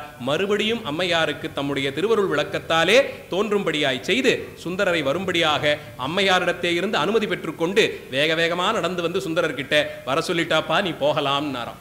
நாமே யாரான தம்பதிகளுக்கு நடுவில் மத்தியஸ்தம் பண்ண போனா ஏதோ ஒரு முறை போனா மரியாதைக்கு பேசலாம். இந்த வீட்டு பெண் இவ்வளவுதான் சொல்லி கதவை சாத்திட்டா அவர்களே வந்து கூப்பிட்டால் அப்பா இது சரிபடாது, ஏதோ கொஞ்சம் மரியாதை இருக்கு, இதுக்கு மேல அதை நான் குறைச்சிக்க மாட்டேன்னு நாம நினைப்போம். இவர் என்ன எப்பேற்பட்ட தத்துவம் இது! இவர் திருக்கைலாயத்திற்கு முன்பே திருவாரூர் தோன்றியதாம். அந்த தலத்திலே வீற்றிருக்கும் பெருமானாம். ஏழை ஒரு பெண் வீட்டு வாசலுக்கு வீதியார நடந்து போய் அவள் கதவை தட்டி கொண்டு நடுநிசி வேளையிலே காத்து கிடந்த அவளிடத்தை அனுமதி பெற்றாராம். பார்த்த சுந்தரர் பெருமானை கொண்டாடி முடித்து நேரா உள்ள போனார். அம்மையார் சுந்தரரை வரவேற்கும் தகுதிக்கு எல்லாவற்றையும் ஏற்பாடு செய்து வைத்திருந்தார். உள்ளே சென்று அம்மையாரோடு சேர்ந்தருளினார். அடுத்த காலத்திலே சில நாட்களுக்கெல்லாம் திரு அஞ்சைக்களத்திலிருந்து சேர நாட்டிலிருந்து சுந்தரருடைய அணுக்கமாக உயிரான ஒரு தொண்டர் சேரமான் பெருமானார் புறப்பட்டு வந்தார். சுந்தரரை கூட தங்கியிருந்தார். அவரோடு சேர்ந்து பாண்டிய நாடு யாத்திரை எல்லாம் செய்தார். சுந்தரரை அழைத்து கொண்டு தம்முடைய நாட்டிற்கு போகணும்னு ஆசைப்பட்டார். கேரள தேசத்திற்கு ஒரு முறை இல்லை, சுந்தரமூர்த்தி சுவாமிகள் 2 முறை யாத்திரை பண்ணியிருக்கார். 2 முறை யாத்திரை பண்ணியிருக்கார். அப்பேற்பட்ட அடியார் சேரமானார். அவர் அழைக்க நான் போகணுமேன்னு சொல்லி சுவாமி இங்கிருந்து அங்கே புறப்பட்டு போயிருக்கிறார். அங்கே போன காலத்திலே ஆரூர் பெருமானை நினைத்து அங்கிருந்தும் பதிகம் பாடுறார். இறைகளோடு இசைந்த இன்பம், இன்பத்தோடு இசைந்த வாழ்வு, பறை கிழிதனைய போர்வை பற்றியான் நோக்கினேற்கு திரைக்குணர் தீண்டி தேவர் செம்பொனும் மணியும் தூவி அரைகடல் இறஞ்சும் ஆரூர் அப்பனே அஞ்சினேனே. வாழ்க்கையிலே இதுதான் இதுதான் இதுதான் இன்பம்னு நினைத்து கொண்டு அற்பமான விஷயங்களையெல்லாம் நினைத்து கொண்டு இருப்பவர்களுக்கு பதில் சொல்லும் விதமாக திருவாரூர் பெருமானே சிறு பொருள்களோடு பொருந்திலங்கக்கூடிய அற்பமான சந்தோஷங்களை அந்த இன்பம்தான் இன்பம்னு இல்வாழ்க்கையை நினைத்து நினைத்து இதுவே போதும், இந்த இன்பம் காலத்துக்கும் இருக்கும்னு நம்பினேனே, நான் கெட்டேன் கெட்டேன், இதை பார்த்து இப்போது பயப்படுகிறேன்னு சொல்றார். யாரு? இவரிடத்தே எந்த வாசனை திரவியத்தை கொடுத்தாலும் எந்த பொருளை கொடுத்தாலும் அதால் வரும் இன்பம் சிவானுபவம்னு கொள்ளக்கூடியவர் அவர் பார்த்து அஞ்சினாராம். இது அவருக்கான அஞ்சல் இல்லை, நமக்காக வேண்டி அவர் அஞ்சி இருக்கிறார். இதை படிக்கும்போது நாமும் இப்படித்தானே இருந்தோம்னு நம்ம பயம் கொள்வதற்காக வேண்டி சுவாமி பாடுறார். இறைகளோடு இசைந்த இன்பம், இன்பத்தோடு இசைந்த வாழ்வு, பறை கிழியதனைய போர்வை பற்றியான் நோக்கி நேர்க்கு. அப்படின்னு பார்க்கறதுக்குள்ள இந்த உடம்பு கிழிந்து போகக்கூடிய உடம்பு, இதை உண்மைன்னு நம்பிக்கொண்டேன். அதன் மேலே சார்த்தி கொண்டிருக்கக்கூடிய போர்வை போன்ற சதை இருக்கே, அது கிழிந்து நீங்கிவிட்டால் உள்ளே இருக்கும் பார்வையை பார்க்க சகிக்காது. எந்த உருவத்தை அழகு அழகு அழகு நினைக்கிறோமோ ஒரு சின்ன பொத்தல் அதிலே ஏற்பட்டு விட்டால் பார்த்து சகித்துக் கொள்வதற்கு நமக்கு மனசிலே எண்ணம் இருக்காது. இதுதான் அழகு இதுதான் அழகுன்னு நம்பினதுக்கு பின்னாடி இவ்வளவுதான் இருக்குங்கிற எண்ணம் வராமல் இதையே உண்மைன்னு நம்பி கிடந்தேனே, அப்பனே இப்போது நான் அச்சப்படுகிறேன்னு சொல்லி ஆரூர் பெருமானிடத்தே தன்னுடைய ஆசையெல்லாம் எடுத்து வைத்தார். நிறைவாக சுவாமிகள் இந்த பூவுலகத்திற்கு வந்து சேர்ந்து பெற வேண்டிய சிறப்புகள் எல்லாம் பெருமானிடத்தே இருந்து பெற்று செய்ய வேண்டிய சிறப்புகளை எல்லாம் செய்து சிவபெருமான் இட்ட கட்டளைகளை எல்லாம் நிறைவேற்றி கொண்டார். நிறைவாக தமக்கு அணுக்கத் தோழராக இருந்த சேரமான் பெருமானாருடைய அழைப்பை ஏற்று அவர் ஆட்சி செய்து வந்த திருவஞ்சிக்களம் திருத்தலத்திற்கு சென்றார். மாகோதைபுரம் என்ற அந்த தலத்திற்கு பெயர். அந்த அஞ்சைக்களத்து பெருமான் மலை நாட்டிலே, கேரள நாட்டிலே அடியார்களுடைய பதிகம் பெற்ற சிறப்புடைய பெருமான். அந்த தலத்து பெருமானைத்தான் வணங்கி துதித்தார். அங்கே இருக்கும்போது மறுபடியும் தியாகராஜ பெருமானுடைய நினைப்பு வந்தது. இந்த நினைப்பு வந்து வெளியே இருந்து பாடியதுங்கிறது திருவாரூருக்கு மட்டும்தான் சுந்தரருடைய அனுபவம். எங்கெங்கு சென்றாலும் கொஞ்ச நாள் ஏதோ அந்த தலத்தோடு இருப்பார். ஆனால் மீளா அடிமை யாருக்கு? தியாகேச பெருமானுக்கு மட்டும்தான். அந்த இடத்திலே இவர் எண்ணம் வந்ததாம், ஆரூரானை மறக்கலுமாமேன்னு ஒரு பதிகம். அதிகப்படியாக அடியார்கள் ஆசீர்வாதம் செய்யும் காலத்திலோ இல்லை சுவாமி சந்நிதியில் நின்று தரிசனம் பண்ணும்போது சொல்லக்கூடியதான பதிகம்னா இந்த பாடலை மனப்பாடம் பண்ணி வச்சுக்கலாம். என்னவெல்லாம் தேவையோ இகத்திற்கும் கொடுத்து பரத்திற்குமான சுகத்தை கொடுப்பார். பொன்னும் மெய்ப்பொருளும் தருவானை, போகமும் திருவும் புனர்ப்பானை, பின்னை எண்பிழை பொறுப்பானை, பிழையலாம் தவிர பணிப்பானை, இன்ன தன்மையன் என்று அறிவொன்னா எம்மானை, எளிவந்த பிரானை, அன்னம் வைகும் வயல் பழனத்து அணி ஆரூரானை மறக்கலும் ஆமே. உன்னை மறத்தல் என்று ஒன்று கூட முடியுமா என்ன? கொஞ்சமா நீ என்ன பார்த்துக்கிட்டே. பொன்னும் கொடுத்தாய், மெய்ப்பொருளும் கொடுத்தாய், 2 விஷயம் கொடுத்தாருங்கிறார். பொன் கொடுத்தார் என்பது இந்த உலகிலே நமக்கு தேவையான எல்லா செல்வங்களையும் கொடுத்தார். ஒரு நிலையிலே அது பொய் என்பதை காட்டி கொடுத்துட்டு மெய்ப்பொருளும் கொடுத்தார், முத்தி இன்பத்தையும் கொடுத்தார். அப்போ இகத்திற்காக அவரையும் பரத்திற்கும் அவரையேத்தான் வேண்டியிருப்பது. நமக்குள்ளே இருக்கக்கூடிய அறியாமையிலே நடுவுல கொஞ்ச காலமெல்லாம் காசும் பணமும் வேணும்னா சிவங்கோயிலுக்கு போகாதீங்கன்னுட்டெல்லாம் உபதேசம் பண்ண ஆரம்பிச்சுட்டாங்க. அதெல்லாம் வந்தது.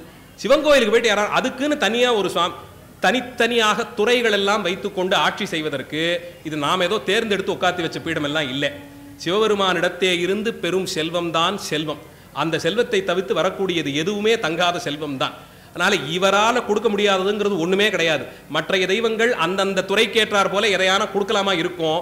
அதையெல்லாம் கொடுத்து அதனால் வந்த வினையை சேர்த்து கொண்டு அங்க போய் நின்னோம்னா நீ கேட்டதுக்கு நான் கொடுத்துட்டேன், வினை கணக்கெல்லாம் பத்தி எனக்கு தெரியாதுன்னு அந்த தெய்வங்கள் கை கழுவி விடும். அப்ப இங்கத்தான் எப்படியும் வந்தாகணும். ஆனா இங்கேயே வந்து பழகிட்டா பொன்னும் பொருளும் கேட்கும் மனப்பான்மை இல்லாமல் போய் ஐயா உன்னையே தாரும்னு கேட்கும் பாங்கு வந்துடும். அவரே தன்னை தருவதற்கு சித்தமாக இருக்கும் போது அற்பமான காசையும் பணத்தையும் கேட்டு என்ன, அடுத்த நாளைக்கு என்னங்கிறதை என்றோ பெருமான் முடிவு செய்து விட்டுத்தான் இருக்கிறான். அடுத்த நாள் என்ன, அடுத்த மணி நேரம், அடுத்த நொடி, இந்த நொடிக்கு என்னங்கிறதை என்றோ அவன் சித்தம் செய்து விட்டான். நீங்கள் கேட்பதாலே புதிதாக கிடைப்பதற்குன்னு ஒண்ணுமே இல்லை. கொடுத்ததற்கு நன்றி சொல்லி பழகுவோம். எத்தனையோ நிலையிலே நம்மையும் ஒரு பொருளாக்கி உயர்ந்த நிலையிலே வைத்திருக்கிறாரே, அதற்கு நன்றி சொல்லி பழகுவோம். இதை வழக்கமாக கொண்டால் இதை குடுன்னு கேட்பதற்கு ஒவ்வொரு நாளும் இந்த காலையில திறந்து வச்சுட்டு உட்கார்ந்தோம்னா, இது வேணுமா இந்த கோயிலுக்கு போங்க, இதுக்கு வேணுமா அந்த கோயிலுக்கு போங்க, இந்த பிராயச்சித்தத்துக்கு இந்த கோயில், அந்த பிராயச்சித்தத்துக்கு இந்த கலர்ல துணி போட்டுக்கணும், ரொம்ப வேடிக்கையான பிராயச்சித்தங்கள் பரிகாரங்கள் எல்லாம். பெருமானுடைய திருவருள் துணை இல்லாமல் எது ஒன்றும் எப்படியுமே மாறாது. அவன் திருவுள்ள உகப்பிற்கு அல்லாது அவன் சித்தம் இல்லாது எது ஒன்றும் நடக்கப் போவது இல்லை.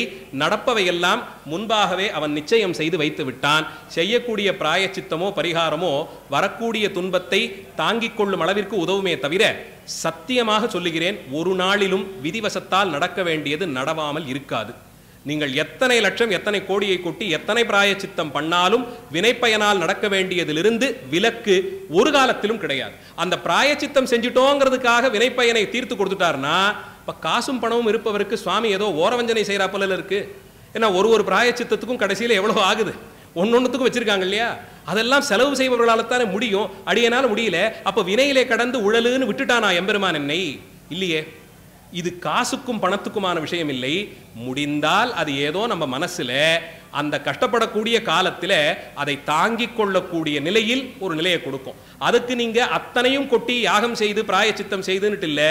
நாள்தோறும் வீட்டுக்கு பக்கத்தில் இருக்கிற ஒரு சிவாலயத்துக்கு போய் அரஹரா சிவசிவான்னு 4 பதிகம் சொல்லி அவரை வணங்கி வந்தாலும் போதும். மனதிலே துன்பம் வரக்கூடிய வேளையிலே அதை தாங்கிக் கொள்ளும் பக்குவத்தை அது தரும். அந்த பக்குவத்துக்காகத்தான் இவ்வளவு பிராயச்சித்தமும் செய்யறோம். வந்தது ஒரு காலத்திலும் குறையவே குறையாது. தயவு செய்து அதை எடுத்துக்கொள்ளுங்கள். சத்தியமாக பிராயச்சித்தங்கள் இதனால் பரிகாரங்கள் செய்வதனாலே நிலை மாறுவதுங்கிறதெல்லாம் கிடையவே கிடையாது. செய்த வினைக்கு அனுபவித்தே தீர வேண்டும். அதிலே யாருக்குமே மாற்று இல்லை. அதற்காக மாத்தினான் என்றால் பெருமான் ஓரவஞ்சனை கொண்டான் அவர் பேரிலே ஒரு பழி வந்துவிடும். அதனால் அவருக்கு அதெல்லாம் கிடையவே கிடையாது. ரொம்ப தெளிவா இருக்கார் வினை கணக்கில். அது அதன் படித்தான் நடக்கும். அதனால் இவர் பொன்னை கொடுத்து இது பொய்ப்பொருள்னு காட்டி கொடுப்பார். ஆனா வாழும் காலத்திலே தேவையான பொன் நமக்கு தேவை, தேவையான பொருள் நமக்கு தேவை. அதை அளவுபட்டு நமக்கு என்ன தேவையோ நம்ம சக்திக்கு என்னவோ அதை கொடுப்பார். நினைத்து பாருங்கள், நாளை காலையில யாராவது நம்ம வீட்டு வாசல்ல 100 கோடி ரூபாய் பணத்தை கொண்டாந்து கொடுத்துட்டாங்கன்னா, மதியத்துக்குள்ள நாம எங்கேயாவது போய் படுத்துட்டு இருப்போம். நம்ம எங்கேயாவது போய் படுத்துட்டு இருப்போம், சுத்தி 10 பேர் நின்றுட்டு இருப்பாங்க. அதாவது நம்ம அளவுக்கு என்னவோ அதை கொடுத்தால்தான் நம்மால் தாங்கிக் கொள்ளக்கூடிய திராணியும் உண்டு. நாளைய தினம் உங்களை இந்த நாட்டுக்கு பிரதமராக அறிவிக்கிறேன்னு கொண்டு போய் உட்காந்து வச்சுட்டா 1/2 மணி நேரத்துக்கு மேல அங்க நம்மால இருக்க முடியாது. அதை தாங்கிக் கொள்ளக்கூடிய திராணி என்னவோ அந்த அளவிற்கு அருளை தருவார், தக்கார்க்கு தக்கான் ஆனபடியாலே. அதனால் பொன்னை எவ்வளவு தேவையோ கொடுத்து அது மாறும் போது இதுதான் உண்மைன்னு மெய்ப்பொருளை காட்டி கொடுத்து அதையும் கொடுப்பார். பொன்னை மெய்ப்பொருளும் பொன்னும் மெய்ப்பொருளும் தருவானை. பொன்னை கொடுப்பதின் மூலமாக போகத்தை கொடுத்து, மெய்ப்பொருளை கொடுப்பதன் மூலமாக திருவும் கொடுத்து, போகமும் திருவும் புனர்ப்பானை. இவரே போகத்தியாகர், இவரே யோகத்தியாகர். அப்போ போகமும் கொடுப்பார், திரு என்று சொல்லப்படும் யோக நெறியிலான முக்தியையும் கொடுப்பார், இரண்டையும் கொடுப்பார். பின்னை என் பிழை பொறுப்பானை. இதெல்லாம் கொடுப்பார்னு சொல்றது ஏதோ குற்றம் எல்லாம் செய்யாதவர்களுக்கு கொடுப்பாரா இருக்கும். நானோ குற்றங்களுக்கு பிறப்பிடமாக இருக்கிறேன், எல்லாமே குறையாக இருக்க எனக்கும் கொடுப்பாரான்னா பின்னை என் பிழை பொறுப்பானைன்னுட்டார். அடியார்னு வந்துட்டா அந்த பிழையை பொறுத்து விட்டு அதற்கான தண்டனை வேண்டாம், அனுபவிப்பதை ஏற்கனவே அவன் அனுபவித்துக் கொண்டுதான் இருக்கிறான். புதிதாக வினை வாராதபடிக்கு அவனை பார்த்து கொள்ளுவோம். நல்வினை தீவினைக்கு ஆட்படாதபடிக்கு எது சரியோ அதை மட்டும் செய்யட்டும். பற்றற்ற நிலையிலே இருந்துட்டால் வினை வாராது. அதனால் பின்னை என் பிழை பொறுப்பானை. அப்ப இதுவரைக்கும் செய்த பிழையெல்லாம் என்ன ஆகும்? அவ்வளவு சேர்த்து வச்சிருக்கேனே, அதெல்லாம் என்ன ஆகும்? பிழையலாம் தவிர பணிப்பானை. நிதந்தோறும் சிவாலய வலம் வந்து ஆலய தரிசனம் செய்து சிவபூஜை செய்து அடியார்களுக்கு நம்மால் ஆன உதவி செய்து அந்த சிவபுண்ணியத்தின் மூலமாக வினை தீரும்படியாக செய்து, அதிகபட்சம் வினை தீர்றது இதிலேயே நடந்துடும். பசுமாட்டிற்கு உணவு கொடுப்பது, முடியாமல் இருக்கக்கூடியவர்களுக்கு உதவுவது, இது மாதிரி நம்மளவில் என்ன முடியுமோ. ஒருத்தருக்கு உணவிடும் அளவிற்கு வசதி இருக்கா, நிச்சயமாக அது வினை தீர்க்கும். 50 பேருக்கு தான் செய்யணும்னு இல்லை, ஒருத்தருக்கு. ஆனா சிவபுண்ணியமாக அந்த காரியம் அமைய வேண்டும் என்றால் தருபவர்களுக்கு தரும் பொருள் நமக்கு யாராவது அன்பளிப்பாக எதையாவது கொடுத்தா அது எப்படி இருந்தால் நாம ஏத்துப்போமோ அந்த மாதிரி கொடுக்கணும். உணவு கொடுப்பதற்குன்னு இந்த அன்னதானம்னு ஒன்று வந்துருச்சு. அதுக்குன்னு கடையில் வெளியில் கட்டி விற்றுருக்கான். ஒரு 10 பொட்டலத்தை வாங்கிட்டு வந்து இந்த பக்கம் 10 பேர் கொடுத்தோன்னா கொஞ்ச நேரம் கழிச்சு அவங்களே கொண்டு போய் அந்த கடையிலேயே கொடுத்துடுறதாலாம் கேள்விப்படுறோம். இப்படி இது சுழற்சி முறையிலெல்லாம் ஓடிட்டு இருக்கு.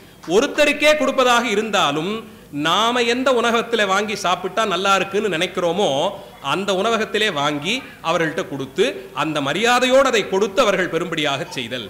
100 பேருக்கு செய்கிறேன்னு வாங்க வந்தவர்களை ஏசியும் பேசியும் அவர்களை துரதிருஷ்டவசமான வார்த்தைகளாலே சொல்லி திட்டி இதெல்லாம் பிராயச்சித்தத்துக்கு ஆகாது. நமக்கு எப்படி கொடுத்தால் பெற்றுக்கொள்வோமோ அதுபோல அமர்த்தி கொடுக்க வேண்டியதுதான். அப்படியெல்லாம் சிவபுண்ணியமான சிறு சிறு காரியங்களை செய்தாலும் பிழையலாம் தவிர படித்து மேலே இன்ன தன்மை என்று அறியொன்னானே. இப்படியெல்லாம் செய்வாருங்கிறீங்களே, யாரு இவர்? இவரை பற்றி கொஞ்சம் சொல்லுங்களேன். இவர் எப்படின்னே புரிஞ்சுக்க முடியலையே இவர் கணக்குன்னு கேட்டா, ஐயா அது ரொம்ப கஷ்டம். இன்ன தன்மையன் என்று யாராலையுமே இவரை புரிந்து கொள்ள முடியாது. நாங்க இவ்வளவு தூரம் சொல்லிட்டு வந்தீங்க, இவர் எப்படிப்பட்டவர்னு தெரிஞ்சிட்டா சரி போய் இவரை பிடிச்சுக்கலாம்னு பார்த்தா இவர் தன்மை தெரியாதுன்னு சொல்றீங்களேன்னா அடுத்த வரி உடனே சொன்னார், எளிவந்த பிரானை.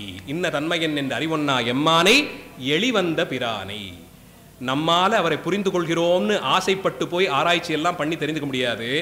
அன்பாலே வயப்பட்ட அடியார்களுக்கு தன்னையே தான் காட்டிக் கொடுப்பார், தன்னையே தான் காட்டிக் கொடுப்பார். எளிவந்த பிரானை அன்னம் வைகும் வயல் பழனத்து அணி ஆரூரானை மறக்கலும் மாமே என்று சொல்லி சுந்தரர் திருஅஞ்சைக்களத்திலிருந்து திருநொடித்தான்மலை திருக்கைலாயத்தை நோக்கி செல்வதற்கு முன்பாக இந்த பதிகத்தை பாடி ஆரூர் பெருமானிடத்தே அன்பு செலுத்தி இவர்தான் நம்மை காக்கக்கூடிய பெருமான் என்பதை வாழ்க்கை உபதேசமாக அறிவுரை செய்து முடித்து அங்கிருந்து திருநொடித்தான்மலை செல்வதற்கு அஞ்சைக்களத்தப்பர் மூலமாக ஐராவணமாகிற அந்த ஆணை பெறப்பெற்று அதன் மேலே ஏறி கடல் வழியிலிருந்து அந்த யானை குத்தி தள்ளி ஆகாச மார்க்கமாக புறப்பட்டு மேலே சென்று பெருமானை தானனை முன்படைத்தான் பதிகம் பாடிக்கொண்டே போய் திருக்கையிலாய மலையை அணைந்தார் என்று பார்க்கிறோம். அப்போ திருக்கையிலாயம் செல்வதற்கு முன்பாக இவரை சொல்லி இவர்தான் எனக்கு இதையெல்லாம் தருவார், இவரை மறப்பனோன்னு சொன்னார்னா திருக்கையிலாயத்துக்கு போய் இவரைத்தான் பார்க்க போனார்னு ஆகுது. அப்போ திருக்கையிலாயத்திலே வீச்சிருக்கக்கூடிய பெருமான் தான் திருவாரூர் தலத்திலே வீச்சிருக்கிறார். இல்ல திருவாரூர் தலத்தில் வீச்சிருக்கும் பெருமான் யாரோ அவர்தான் திருக்கையிலாயத்திலே வீச்சிருக்கிறார் என்றபடிக்கு சுந்தரரும் நிறைவாக இவருடைய சிறப்பை பாடித்தான் தம்முடைய வாழ்க்கை காலத்தை, இந்த உலகிலே இருக்கும் காலத்தை நிறைவு செய்திருக்கிறார். இந்த அளவிலே மூவர் முதலிகளும் அதிகப்படியான அனுபவங்களோடு பாடியதாய் விளங்கக்கூடிய திருவாரூர் திருத்தலத்தின் சிறப்புகளையும் அங்கே அவர்கள் வெவ்வேறு காலங்களில் பாடியருளிய பதிகங்களையும் வரலாற்று முறையிலே வைத்து சிந்திப்பதற்கு ஒரு வாய்ப்பாக இந்த நாள் அமைந்தது. இயலும் அன்பர்கள் தவறாது திருவாரூர் திருநாளுக்கு வந்து தரிசனம் செய்து கொள்ளும்படியாக கேட்டுக்கொள்கிறேன். வரக்கூடிய 12ஆம் தேதி ஜனவரி மாதம் அங்கே சுவாமிக்கன்று இரவு மகாபிஷேகம் நடைபெறும். தியாகராஜ பெருமானுக்கு வருஷத்திலே சில குறிப்பிட்ட நாட்களில் தான் மகாபிஷேகம். அவசியம் வந்து கலந்து கொள்ளலாம். மகாபிஷேகமே ரொம்ப வித்தியாசமாக வேறுபட்ட மரபுகளெல்லாம் கொண்டு நடத்தப்படும். அதை தரிசனம் செய்து கொண்டால் அடுத்து அங்கேயே இருக்கக்கூடிய நடராஜ பெருமானுக்கு அன்று இரவு நடுநிசி வேளையிலே ஆருத்ரா மகாபிஷேகமும் நடைபெறும். சரியாக 6 மணிக்கு சூரியன் முதல் கிரணம் வெளிப்படுவதற்கு முன்பாக பக்கத்தில் இருக்கக்கூடிய விளமர் என்ற திருத்தலம், அங்கிருந்து பதஞ்சலி வியாகரபாதராகிற முனிவர்கள் அங்கிருந்து புறப்பட்டு வருவாங்க. வருஷா வருஷம் சுவாமியினுடைய தரிசனத்திற்காக அவர்களும் அங்கிருந்து பல்லக்கிலே புறப்பட்டு திருவாரூருக்கு வந்து வரிசைகள் எல்லாம் கொடுத்து தியாகராஜ பெருமான் முன்பாக நின்று கொள்ள மாணிக்கவாசக பெருமானுடைய திருவம்பாவை திருப்பள்ளி எழுச்சிகள் எல்லாம் பாடப்பட்டு தியாகராஜ பெருமான் சரியாக 6 மணிக்கு திரை விலக சுவாமி வருடத்தில் 2 முறை காட்டிக் கொடுக்கும் தம்முடைய திருவடி தரிசனத்தை கொடுப்பார். பாத தரிசனம் என்றதற்கு பெயர். சுவாமியினுடைய திருமேனி எப்போதும் மறைக்கப்பட்டிருக்கும். அந்த திருவுருவம் ரகசிய திருமேனி, அதை முயற்சி செய்து பார்க்க முடியாது. அன்பினாலே காண்பித்து கொடுன்னு கேட்டுக்கொண்டே இருந்தால் தானே தன்னை காட்டிக் கொடுப்பார். அவருடைய பெருங்கருணை வருஷத்தில் 2 நாட்கள் ஒரு அரை நாள் தம்முடைய திருவடி தரிசனத்தை மட்டும் காட்டிக் கொடுப்பார். 1000 தாமரை பூகளை சேர்த்து ஒரு செஞ்சந்து அந்த நிறத்தை அதிலேருந்து எடுத்தோம்னா அது என்ன இளம் சிவப்பா இருக்குமோ அந்த நிறத்தோடு கூடியதான அந்த பஞ்சு போன்ற திருவடிகள் அம்பிகையினுடைய இடது திருவடி தரிசனமாகும், சுவாமியினுடைய வலது பாதம் மட்டும் தரிசனமாகும். என்றும் பார்க்க முடியாத கந்த கடவுள் சுவாமிக்கும் அம்மனுக்கும் நடுவிலே நின்றிருக்கக்கூடிய அந்த வடிவத்தையும் அன்று ஒரு நாள் அரை நாள் தரிசனம் பண்ணலாம். வாய்ப்பிருக்கும் அன்பர்கள் அவசியம் வந்து கலந்து கொண்டு திருவாரூர் பெருமானுடைய பெருங்கருணைக்கு பாத்திரராக வேண்டும் என்று கூறிக்கொண்டு வந்திருந்த அடியார்கள் எல்லா விதமான மங்களங்களையும் பெற வேண்டும், ஆரூர் பெருமானுக்கு அடிமை செய்யக்கூடிய உயர்ந்த பேர் அவர்களுக்கெல்லாம் வாய்க்க வேண்டும் என்று விண்ணப்பம் செய்து கொண்டு நிறைவு செய்கிறேன். மூர்த்தி எல்லாம் வாழி எங்கள் மோன குருவாழி, அருள் வார்த்தை என்றும் வாழி அன்பர் வாழி பராபரமே, ஆதிபராசக்தி என்னும் அன்னை வாழி, அல்லியங்கோதை பெயராம் அம்மை வாழி, மாதவர் சேர் வான்மீக நாதன் வாழி, மகிழ்வருளும் தியாகேச வள்ளல் வாழி, போதமுதவும் தேவதீர்த்தம் வாழி புனித சிவனடி தொண்டர் வாழி நீதியருள் சிவதர்ம கர்த்தர் வாழி நிறை செல்வ திருவாரூர் நீடு வாழி. எல்லாம் ஸ்ரீ தியாகராஜ கிருபை. ஸ்ரீ தியாகராஜ மகாராஜோ விஜயதே. ஆரூரா தியாகேஷா. நன்றி, வணக்கம்.